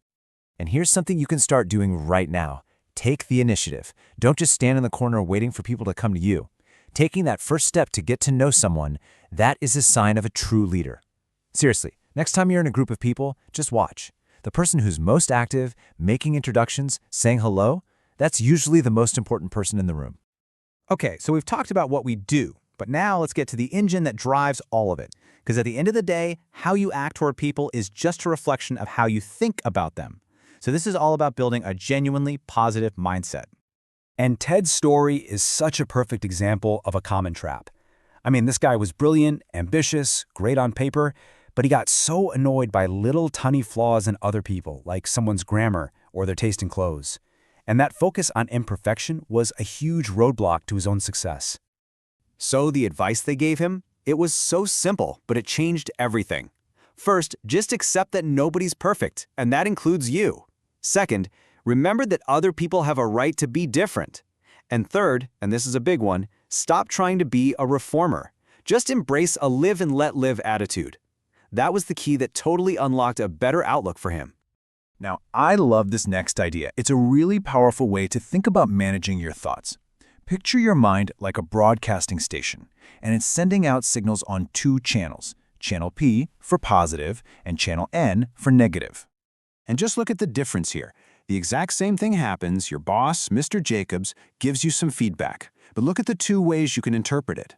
Channel N is all about attack. It's telling you he's out to get you, fight back. But channel P, it sees it as help. It's saying, you know, those were pretty good points. He actually did me a favor. The event is the same. The channel you're tuned into changes everything. And here's the best part. You are in complete control of the switch. The second a negative thought pops into your head about someone, you can literally just tell yourself, stop. Then your only job is to find just one positive thing about that person. That single positive thought starts a chain reaction, and before you know it, you're feeling a whole lot better about them. And look, this isn't just some feel-good theory. There's a story about a hugely successful insurance salesman who said his entire career was built on this one idea. Before he met with anyone, he would sit down and find good, solid reasons to genuinely like them. And because he liked them, pretty soon they started to like him back. And then they were on the same team, working together. Now, it's pretty easy to be positive and think good thoughts when everything's going your way. But what about when it's not? That's when this whole philosophy gets its real test. That's the moment of truth. And this right here, this is where the rubber meets the road. I mean, think about it. It's easy to be positive when you get the big promotion, but how do you think when you get passed over for it? Your thoughts in that one moment of loss, they can literally determine how long it's going to be until you finally win. Just listen to the mindset of Benjamin Fairless, a guy who went from humble beginnings to being the CEO of United States Steel Corporation.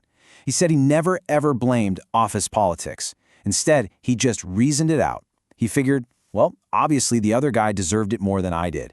And that changed everything. So this is basically the playbook. When you lose, you do two things. That's it. First, you ask yourself, okay, what can I do to be even better for the next opportunity? And second, you just don't waste your time being discouraged. You immediately start planning how you're going to win next time. You turn that loss into a launching pad. All right, so to wrap this all up, let's just run through the key principles one more time. First, make yourself lighter to lift. Be likable. Second, take the initiative in building those friendships. Third, accept that people are different and nobody's perfect. Fourth, become the master of your mental remote and always tune in to Channel P. And finally, practice conversation generosity. Be a good listener. It's the fastest way to make a real connection. So I'll leave you with this one last question to think about. Your internal broadcast. It creates your external reality. The channel you choose to be on every single day is what determines the support you get from others and, ultimately, the success you're going to have. Have you ever wondered what that one secret ingredient is? You know, the one thing that leaders in every single field agree is almost always missing? Well, it's not about being a genius, and it's not about having some flawless, perfect idea. It's much simpler. It's the ability to just get things done. So today, we're going to break down how to build the one habit that turns thoughts into reality, the action habit. So let me ask you a question, straight up. How many times have you had a brilliant idea, a real game changer, only to just watch it fade away because you never did anything about it? Look, it happens to all of us. But today, we're going to figure out why, and more importantly, how to make sure it never happens again. This quote right here, this is the heart of everything we're talking about. It's such a powerful reminder that life doesn't reward you for the ideas you have, it rewards you for the ideas you execute. Think about it. Nothing just happens because you think about it. Action, that's the real currency of success. All right, so here's our game plan. First, we'll talk about why action is totally non-negotiable. Then, we'll look at the two kinds of people in the world. We're going to dissect something called the perfection trap, see a real-life example of how action just creates its own luck. Then I'll give you a toolkit, and we'll wrap up with how to unleash your own initiative. Okay, let's dive right in. Whenever executives are looking to hire someone important, they're always asking questions like, yeah, but will they actually do the job? Are they a self-starter? Can they get results, or are they just a talker? See? They're all hunting for the exact same thing, a person of action. You know what's so wild about this is just how fundamental it is. Stop and think about it for a second. Nothing in our man-made world exists that wasn't an idea first. But that idea was completely worthless until someone, somewhere, decided to do something about it. That's the magic right there, turning a thought into a thing. When you really look at people, you start to see they pretty much fall into two camps. The successful folks, they're active. The average and unsuccessful ones, they're passive. And this isn't just some small personality quirk, it's a huge split in how people see the world, and it basically determines all of their results. So, let's meet the two main characters in this story. On one side, you've got Mr. Activationist. He's the doer. He just gets stuff done. On the other side is Mr. Passivationist. He's the donor. He is an absolute master at finding reasons to wait, to put things off, and in the end to do nothing. One of them builds confidence and success. The other, well, he loses confidence and just stays stuck. And this difference, it shows up in all these tiny little ways. So let's take a vacation. Mr. Activationist plans it, and he goes. Simple. He enjoys the reward. Mr. Passivationist, he also plans it, but, something always comes up. He pushes it to next year, a year that, let's be honest, probably never comes. Or what about building a new habit? Mr. Activationist decides he's going to start jogging, and boom, he does it. He builds a positive routine. Mr. Passivationist? Oh, he totally agrees it's a good idea, but he'll start next week. Or maybe the week after that. He's got an endless supply of excuses, and that habit never, ever gets off the ground. And this one really shows the social cost of inaction. Mr. Activationist gets that little impulse to congratulate a friend, and he writes the note right then and there. He strengthens that relationship. Mr. Passivationist, he has the exact same thought, but he finds some good reason to wait. And just like that, the moment is gone. Forever. That note never gets written. So, how does someone even become a passivationist in the first place? Well, it usually starts right here, with this idea that everything has to be 100% perfect before you can act. But here's the truth. Waiting for perfect conditions is really just waiting forever. Let's look at a real-life example. I want you to meet GNM. He's in his late 30s, smart guy, good job. And the thing he wants most in the world is to get married. He's been close a few times, but every single time he finds something wrong with the girl, right at the last second. A couple years ago, he thought he'd finally found the one, but he just had to be absolutely, positively, perfectly sure. So to make sure everything was perfect, GN typed up, get this, a 4-page legal document of demands for his future wife. It covered everything, from which church they'd go to and how often, to their future kids, her friends, her job status, even a list of personal habits she had to break or pick up. He was trying to eliminate every single possible risk before taking the plunge. And her response? It was exactly what you'd expect. She sent the document right back with this note and just called the whole thing off. And here's the key takeaway. GN's obsessive need for perfect conditions, his total inability to act without 100% certainty, completely destroyed the one thing he wanted most. You really can't be too careful. Okay, so now let's totally flip the script. Instead of waiting around for perfect conditions, let's see what happens when you decide to just act and create the conditions you need. Let's look at the story of JM, a young guy with a pretty modest income who really wanted to buy a new house. The most important part of this whole story was his very first step, decide. He didn't say he'd buy a home someday, he committed to doing it next week. And that one decision, it was like it lit a fire in his mind. He didn't have the down payment, so what? He acted anyway and innovated, talking the builder into giving him a private loan. Then he planned and hustled to find the extra cash each month. See? The decision to act showed him solutions that were invisible before. Okay, so you're probably thinking, this is great, but how do I actually do this? How do I become an activationist? Well, you're in luck because the source material gives us a super powerful and practical toolkit. So let's break it down. Here it is, the first and maybe the most foundational tool you have. Action cures fear. It's a simple formula, really. When you're afraid of something, making that tough phone call, asking for a raise, starting a big project, the fear just grows and grows the longer you wait. But the second you act, the fear shrinks. It's that simple. Action builds confidence, inaction builds fear. And this quote from a paratrooper instructor just nails it. He knows that if a trainee stands there thinking too long about the jump, they might totally panic. The longer they wait, the more terrified they get. The dread of doing something is almost always worse than actually doing it. The only cure is to just go. Okay, tool number 2. Do not wait for inspiration. Create it. You know, a successful writer doesn't just sit around waiting until he feels creative. No way. He sits down at his desk and just starts the mechanical motion of writing, doodling, typing nonsense, anything. And sooner or later, the mind gets on the right track.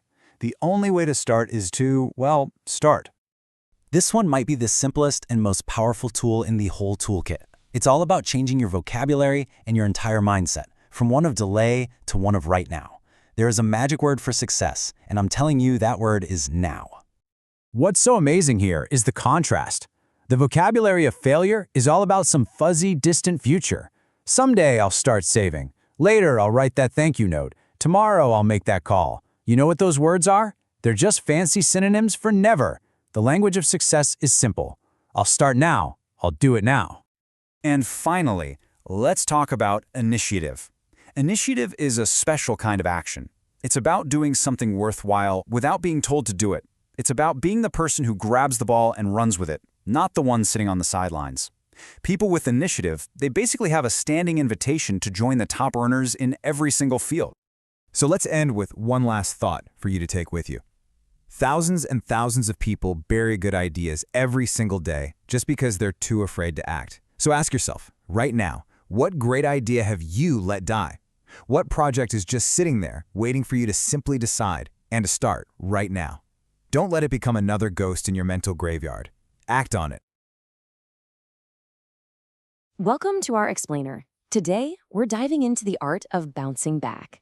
We're going to talk about how to turn what feels like a crushing defeat into a total victory. You know, setbacks are going to happen to all of us, but what if you could learn to use them as fuel? Let's get right into it. So let me ask you this. What's the real, honest-to-goodness difference between failure and success? I mean, is it how smart you are, where you came from, pure dumb luck? Well, the material we're looking at today says no, it's none of that. It's actually something much more fundamental, something that is 100% in your control. And that's where we get to the heart of it. It's not if you get knocked down. That's a guarantee. It's gonna happen. The real game changer, the only thing that actually matters, is what you do in that moment after you get hit. How you respond, that's everything. So here's how we're gonna break it all down. First, we'll talk about why defeat is a universal thing. Then, we'll look at 3 totally different ways people respond to it. After that, we'll get into how winners actually learn from a loss, the incredible power of your mindset, and we'll finish up with 5 practical guideposts to lead you to victory. Okay, so first things first, let's just get one thing straight. Everybody gets knocked down. I don't care if you're a CEO in a corner office or someone facing the toughest times imaginable. No one gets a free pass. Getting beaten by a situation is a shared human experience. The source we're using makes this incredibly powerful point. It says, if you go and study the lives of people on Skid Row, you'll find every age, every level of education, every background you can imagine, but they all share one thing, a single common denominator. Every single one of them has been completely conquered by a situation. They met their own personal Waterloo. And that tells us something really important. Being conquered is where the story starts, not where it has to end. All right, so if we all get knocked down, the only thing that really matters is what happens next, right? How do you get back up? Well, the source breaks it down into 3 really clear archetypes, 3 types of people. Let's meet them. First up, you've got the person the source calls Mr. Skid Row. When this person gets knocked down, they're just done. They stay down for the count. They don't even try to get up again. They just lay there, completely surrendering to the defeat. They are, in a word, conquered. Then you've got Mr. Mediocre. Now, he gets knocked down, and he does get up, but only to his knees. He kind of scrambles away and just runs in the other direction. See, he survives, but he becomes so cautious, so afraid of getting hit again, that he avoids any future risk. And by avoiding risk, he's basically signed up for a life of mediocrity. And finally, we have Mr. Success. When he gets knocked down, his whole reaction is just different. He doesn't just get up, he bounces up. And here's the absolute key. He takes a second to learn a lesson from what just happened. He forgets the sting of the beating itself, and then he uses that new insight to move onward and upward. Now, here's what's so fascinating. You could take a Mr. Skid Row, a Mr. Mediocre, and a Mr. Success, and you could line them up. Same age, same IQ, same background, you name it. They could be identical in almost every way. But the one place they'd be totally different, their response to defeat. One is conquered, one becomes cautious, and one is constructive. And that single response, well, it changes everything. So the big question is, how do you make sure you're Mr. Success? How do you actually learn to bounce back in that constructive way? Well, it's not some secret magic trick. It's a process. And it turns out successful people in pretty much every field use the same basic principle to pull value out of failure. And here it is, the core principle. Salvage something from every single setback. Think about it. Professionals don't just put up with failure. They put it under a microscope. When a doctor loses a patient, they do a post-mortem to find out why, so they can save the next person. A football coach spends hours rewatching the game film, not to feel bad, but to spot the mistakes. The goal is always the same. Learn the lesson so you can win the next time. The source gives us a perfect analogy for this, the Civil Aviation Administration. When a plane crashes, which is a huge setback, right? The CAA doesn't sit around getting emotional or blaming bad luck. Nope. They launch this massive logical investigation to answer one simple question: why did this happen? They find that root cause, maybe it's a tiny faulty wire, maybe it's a flawed design, and then they make sure that exact same mistake can never happen again on any other plane. They study failure to make the entire system safer. And we can do the exact same thing in our own lives. This quote just nails the mindset perfectly. It's from a management consultant who, on his journey to becoming successful, lost every penny he had saved for 10 years. He had to live in his office for months, but when someone asked him about that brutal 7-year struggle, he never complained. He saw the whole thing as an education. The struggle wasn't taking something from him, it was an investment. It was putting priceless experience into him. And that leads us right to the internal battleground. What's going on inside your own head? Because to really be like Mr. Success, you have to make a huge shift in how you think, and especially in how you talk to yourself right after you've been defeated. Let's take a look at what that really means. You know, when we fail, the first thing we want to do is point a finger. We blame other people, we blame bad luck, we say, that's just the way the ball bounces. But that's a total dead end. The constructive way forward is to become your own critic. There's this great story about the opera singer Riz Stevens. She lost a big competition and was feeling really bitter. But instead of comforting her, her teacher said, "My dear, have the courage to face your faults." Ouch, right? But that tough love forced her to look at herself, improve, and it ended up launching her legendary career. Blaming gets you nowhere. Constructive self-criticism makes you stronger. Okay, now this is a really, really important point. We always hear people say, just be persistent, never give up. But you know what? Persistence by itself is not enough. The source talks about a writer who got 62 rejection slips for 62 stories because he kept using the same tired formula over and over. That's not persistence, that's just banging your head against a wall. Real success comes from persistence plus experimentation. Think about Thomas Edison. He didn't just try one thing 1,000 times. He conducted thousands of different experiments. Oil companies don't just drill one hole deeper and deeper, they experiment with new locations. You got to stick with your goal for sure, but be willing to change up your approach. So how do you actually do that? How do you experiment in a smart way? The source gives us 2 great techniques. First, just tell yourself there is a way. The moment you start believing a solution exists, your mind automatically starts looking for it. It's a total game changer. Second, learn when to back off and start fresh. Sometimes you're just too close to the problem. President Eisenhower used to take weekend trips not just to relax, but to get some distance. It cleared his mind and let him see the bigger picture, helping him make better decisions. Phew! Okay, we have covered a ton of ground. So now, let's pull it all together. Let's distill everything we've talked about into a simple, practical roadmap that you can actually use to handle any setback that comes your way. All right, let's lock this in. Here are the 5 guideposts to victory. Number 1, study your setbacks. They're the map to your success. 2, have the courage to be your own constructive critic. Find your faults and fix them. 3, stop blaming luck. Do the research and find out what really went wrong. 4, mix that persistence with experimentation. Don't just try harder, try differently. And finally, number 5, remember that there is a good side in every single situation. Your job is to find it. That last guidepost is so incredibly powerful. Listen to this quote. It's from a young guy who got fired from a credit company, a job he didn't even really like.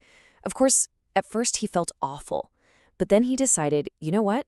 Maybe this is a blessing in disguise, a chance to find what I actually want to do. And pretty soon after, he landed a way better job with better pay. He looked for the good side, and by doing that, he turned a massive defeat into a huge win. So I'll leave you with this one final thought. Take a moment and think about your most recent setback, big or small. Now, instead of replaying the defeat in your head, just ask yourself this one question. What lesson is this experience trying to teach me? The answer to that, That's your first step on the road from defeat to victory. You ever have that feeling? You're putting in the hours, you're working hard, but you're just not getting anywhere. It feels like you're spinning your wheels. Well, what if I told you there's a way to turn all that effort into real, actual progress? Today, we're going to crack open a powerful chapter from the classic book, The Magic of Thinking Big. It's all about how to use goals to turn your biggest ambitions into your everyday reality. And this quote right here, from a guy who went from the mailroom to president of his company, it just nails our theme today. Seriously, it's not about your past. It's not even really about where you are right now. The only thing that truly matters is your destination. Having that clear, vivid picture of where you want to go, well, that's the launch pad for everything that comes next. So how do we actually do this? Well, we've got a 6-part blueprint to walk through. First, we'll look at why a life without goals feels so stuck. Then, we'll build a vision for your future, your 10-year self. After that, we'll tackle the things that kill your motivation, fire up your subconscious guide, learn how to take it one step at a time, and finally, we'll wrap it all up with a 30-day action plan you can start like right now. Okay, let's start with the big problem. What really happens when you don't have a clear destination in mind? Think of it like this. You hop in the car for a road trip, but you don't have a map, no GPS, nothing. Sure, you'll end up somewhere, but the odds of it being that amazing place you dreamed of? Pretty slim. The book is super blunt about this. Without goals, we just wander. I mean, think about it. Every great company, every incredible invention, every single big achievement started as a clear goal in someone's mind. Nothing moves forward, no real progress is made until that target is set. Otherwise, yeah, we're just stumbling around in the dark. And this leads us to a story from the book that is so relatable it hurts. It's about a young guy, FB. He's smart, he's got a college degree, he's got it all going for him. But when someone asks him what kind of job he's looking for, his answer is, I don't know. He just felt completely and totally stuck. Sound familiar? And here's the perfect analogy. What FB was doing is like walking up to an airline counter and saying, "Give me a ticket." The agent would just stare at you, right? A ticket to where? They can't help you until you give them a destination. And it's the exact same thing with your life. You can't make real progress until you decide where you want to go. So if the problem is not having a destination, well, the solution is to create one. And I'm not talking about some vague, fuzzy idea. No, we're talking about a detailed, specific 10-year blueprint for your life. Just like a big, successful company plans its future, you need to do the same for yourself. Now here's the framework, and this is so important.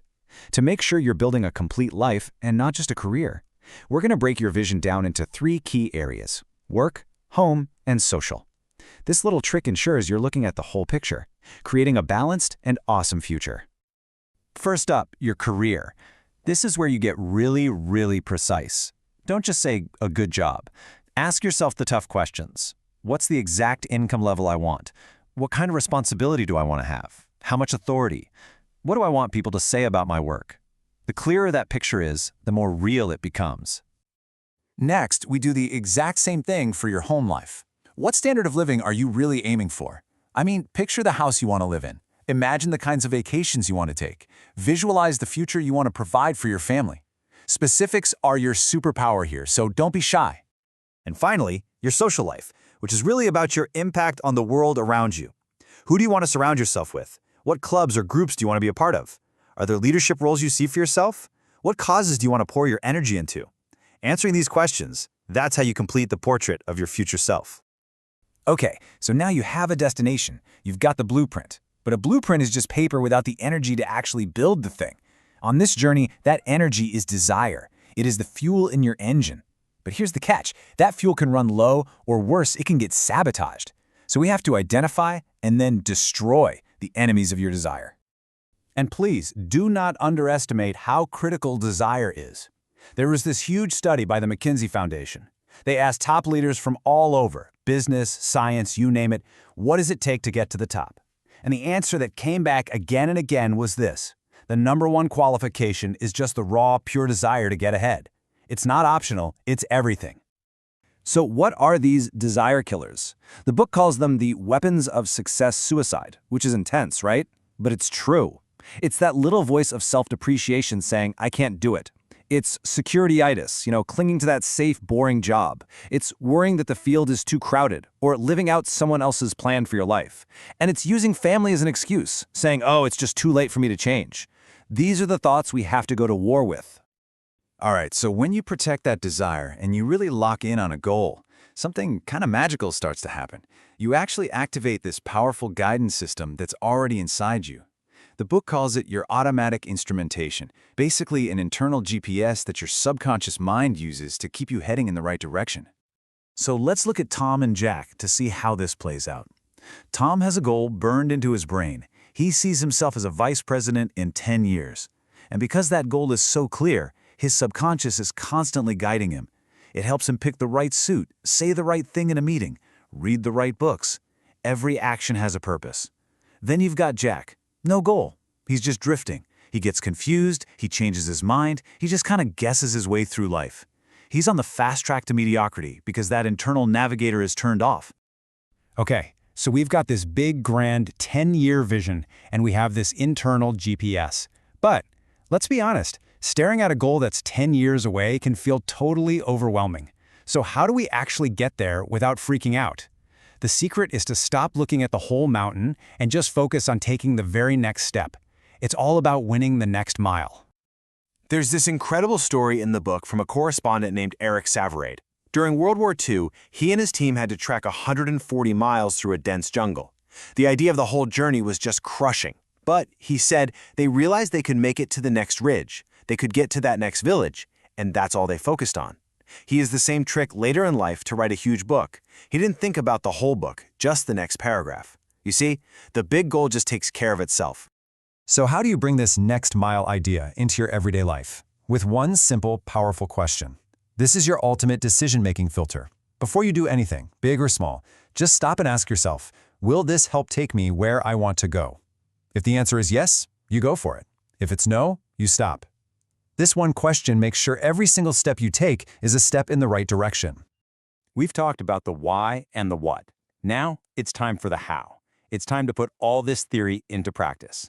And we're not going to wait for Monday or for the new year. We're going to start right now with a concrete 30-day plan to start building that momentum today. First things first, let's work on habits. For the next 30 days, make it your mission to break a few negative ones, like putting things off, or using negative language, or gossiping. And at the same time, you're going to consciously build a few positive ones, like planning your day the night before, or making a point to compliment people. Remember, it's these tiny daily shifts that create huge changes down the road. Next, for 30 days, focus on consciously adding value.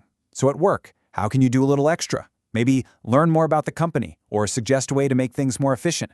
And at home, how can you be more present? Show a little more appreciation. Plan something special each week. Give your family 1 hour of your undivided attention. The key is this: when you add value to the world around you, you can't help but add value to yourself. And finally, the really big one. Invest in your single greatest asset, your mind. Commit to sharpening it. For the next month, read professional stuff for 2 hours a week. Read one great self-help book. Go out and make 4 new friends to get fresh perspectives. And this last one is maybe the most important. Spend 30 minutes every single day in total quiet, just thinking. That's not wasted time. That is where your best ideas are born. You know, when you boil it all down, it comes to this one simple truth. The best investment you will ever make is in yourself. Forget stocks, forget real estate. Investing in your own mind, your own skills, that's what pays the biggest dividends every single time. So I'll leave you with this question. What are you going to invest in yourself just this week to start building that 10-year future we just talked about? Welcome to The Explainer. Today, we are diving deep into one of the most powerful chapters from David J. Schwartz's classic, The Magic of Thinking Big. We're going to break down Chapter 13, How to Think Like a Leader. So let's kick things off with a huge idea that flips the whole script on success. You're not pulled to the top, you are lifted. What does that mean? It means getting people to support you, to work with you. That's not just a nice to have, it is the actual engine that drives you to the highest levels of success. So, if you need to be lifted, how do you make that happen? Well, the book gives us a fantastic blueprint. We're going to uncover the secret to being lifted, then we'll break down 3 core rules for influencing people, and finally, we'll talk about why every leader is, in the end, the master copy. Okay, so if success really depends on the support of other people, the big question is, how do you get it? It's not about being slick or manipulative. It's about mastering a few key principles that, honestly, take all the mystery out of the word leadership. And here they are. The book boils it all down to these 3 fundamental rules. These aren't just fuzzy ideas, they're real, actionable things you can do. Let's jump right into the first one, trade minds. All right, rule number 1. This is the absolute bedrock of all influence. It's called trading minds. The idea is simple. To get people on your side, to get them to do things, you first have to see the world entirely through their eyes. To really get this, let's look at the story of Ted B., a TV copywriter. He was hired to make a commercial for children's shoes. Now, Ted came up with this ad that he thought was brilliant. It was clever, sophisticated, had a great rhythm.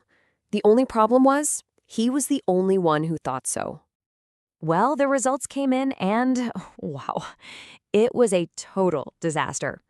As you can see, a tiny 4% of the audience actually liked it. The other 96%, they were either indifferent or, to put it bluntly, they thought the commercials smelled. They said it was too uppity and that their kids literally walked out of the room when it came on. A complete and utter failure. And this is why it failed so spectacularly. See, that 4% who liked the ad, they were people just like Ted, same income, same background. He made an ad for himself. He completely forgot to trade minds with the actual audience, the average parent and their kid. He thought about what he wanted, not what they needed to see and hear. So, this question you see on the screen, this is the key that unlocks everything. What would I think of this if I were them? This is the leader's #1 tool.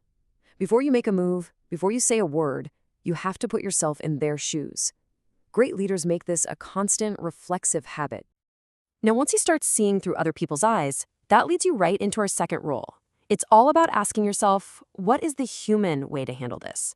It's about treating people with dignity, no matter what. The book points out 2 leadership styles that are just destined to fail. First, you have the dictator. This person rules by fear, doesn't listen to anyone, and basically creates an environment where everyone is secretly plotting against them. Then you have the cold, by-the-book operator, who treats people like cogs in a machine. Both of these approaches are absolute motivation killers. But a real leader takes a third approach, being human. And I don't think there's a better example than the story of an executive named John S. He had to fire an employee who just wasn't cutting it. Now, the easy way out is a cold, 5-minute meeting. But John, he did something completely different. Instead of just kicking the guy out, John turned the whole thing around. Look at what he did. He didn't just say he'd help. He actively found him a career coach and used his own personal network to get him interviews. And the result? The guy was in a new, better-fitting job in just 18 days. You can't imagine the message that sent to his entire department. It built a level of trust and loyalty that you just can't buy. And this right here, this was John's personal philosophy. It's such a powerful idea. It reframes leadership entirely. It's not a position of power, it's a position of responsibility to protect and lift up the people you lead. That is the soul of the Be Human approach. And this Be Human idea is crucial in everyday stuff too, like giving criticism. The book talks about a successful millionaire, Bob W., who used this simple 4-step formula. And it's brilliant. Notice how it's all built on respect. You start with praise, you constructively point out the one thing to improve, and then you end with praise. The person walks away feeling good and knowing they can be even better. Okay, on to our third rule, and this one really separates the leaders from the managers. It's all about progress. You have to think progress, believe in progress, and most importantly, push for progress. You know, one of the best compliments anyone can get is, that person, they stand for progress. In any group, you'll find these 2 mindsets. On one side, you've got the status quoer. Their whole philosophy is, if it ain't broke, don't fix it. They defend how things are now. But then you have the progressive. This person is always looking for a better way. They see change as an opportunity. And guess which one always gets the promotions in leadership roles? You got it, the progressive. So how do you get that progressive mindset? Well, you have to constantly challenge yourself with questions like these. Are you always asking, how can we do this better? Are your personal standards getting higher over time? Are you setting a great example? Are you thinking about the future? That forward look, that's the mark of a leader. Okay, let's pull all three of these rules together now with one final, incredibly powerful metaphor. It gets right to the heart of what it means to lead. And it's this: your team is a reflection of you. This little poem, it might seem simple, but man, it is a profound gut check for anyone in a leadership position. Just think about it. Ask this about your company, your department, your family. If everyone had your work ethic, your attitude, your commitment, what would that place look like? And this is the core truth of it all. People mimic their leaders. They pick up your habits, your attitudes, your standards. The book gives a great example of a classroom. One year, with a grumpy teacher, the kids were out of control. The next year, with an enthusiastic teacher, those exact same kids were angels. The leader always sets the pace. So, the ultimate question for any aspiring leader isn't just about the things you do. It's about the person you are. Your team is becoming a copy of you, whether you like it or not. The only question left to answer is, what kind of master copy will you choose to be?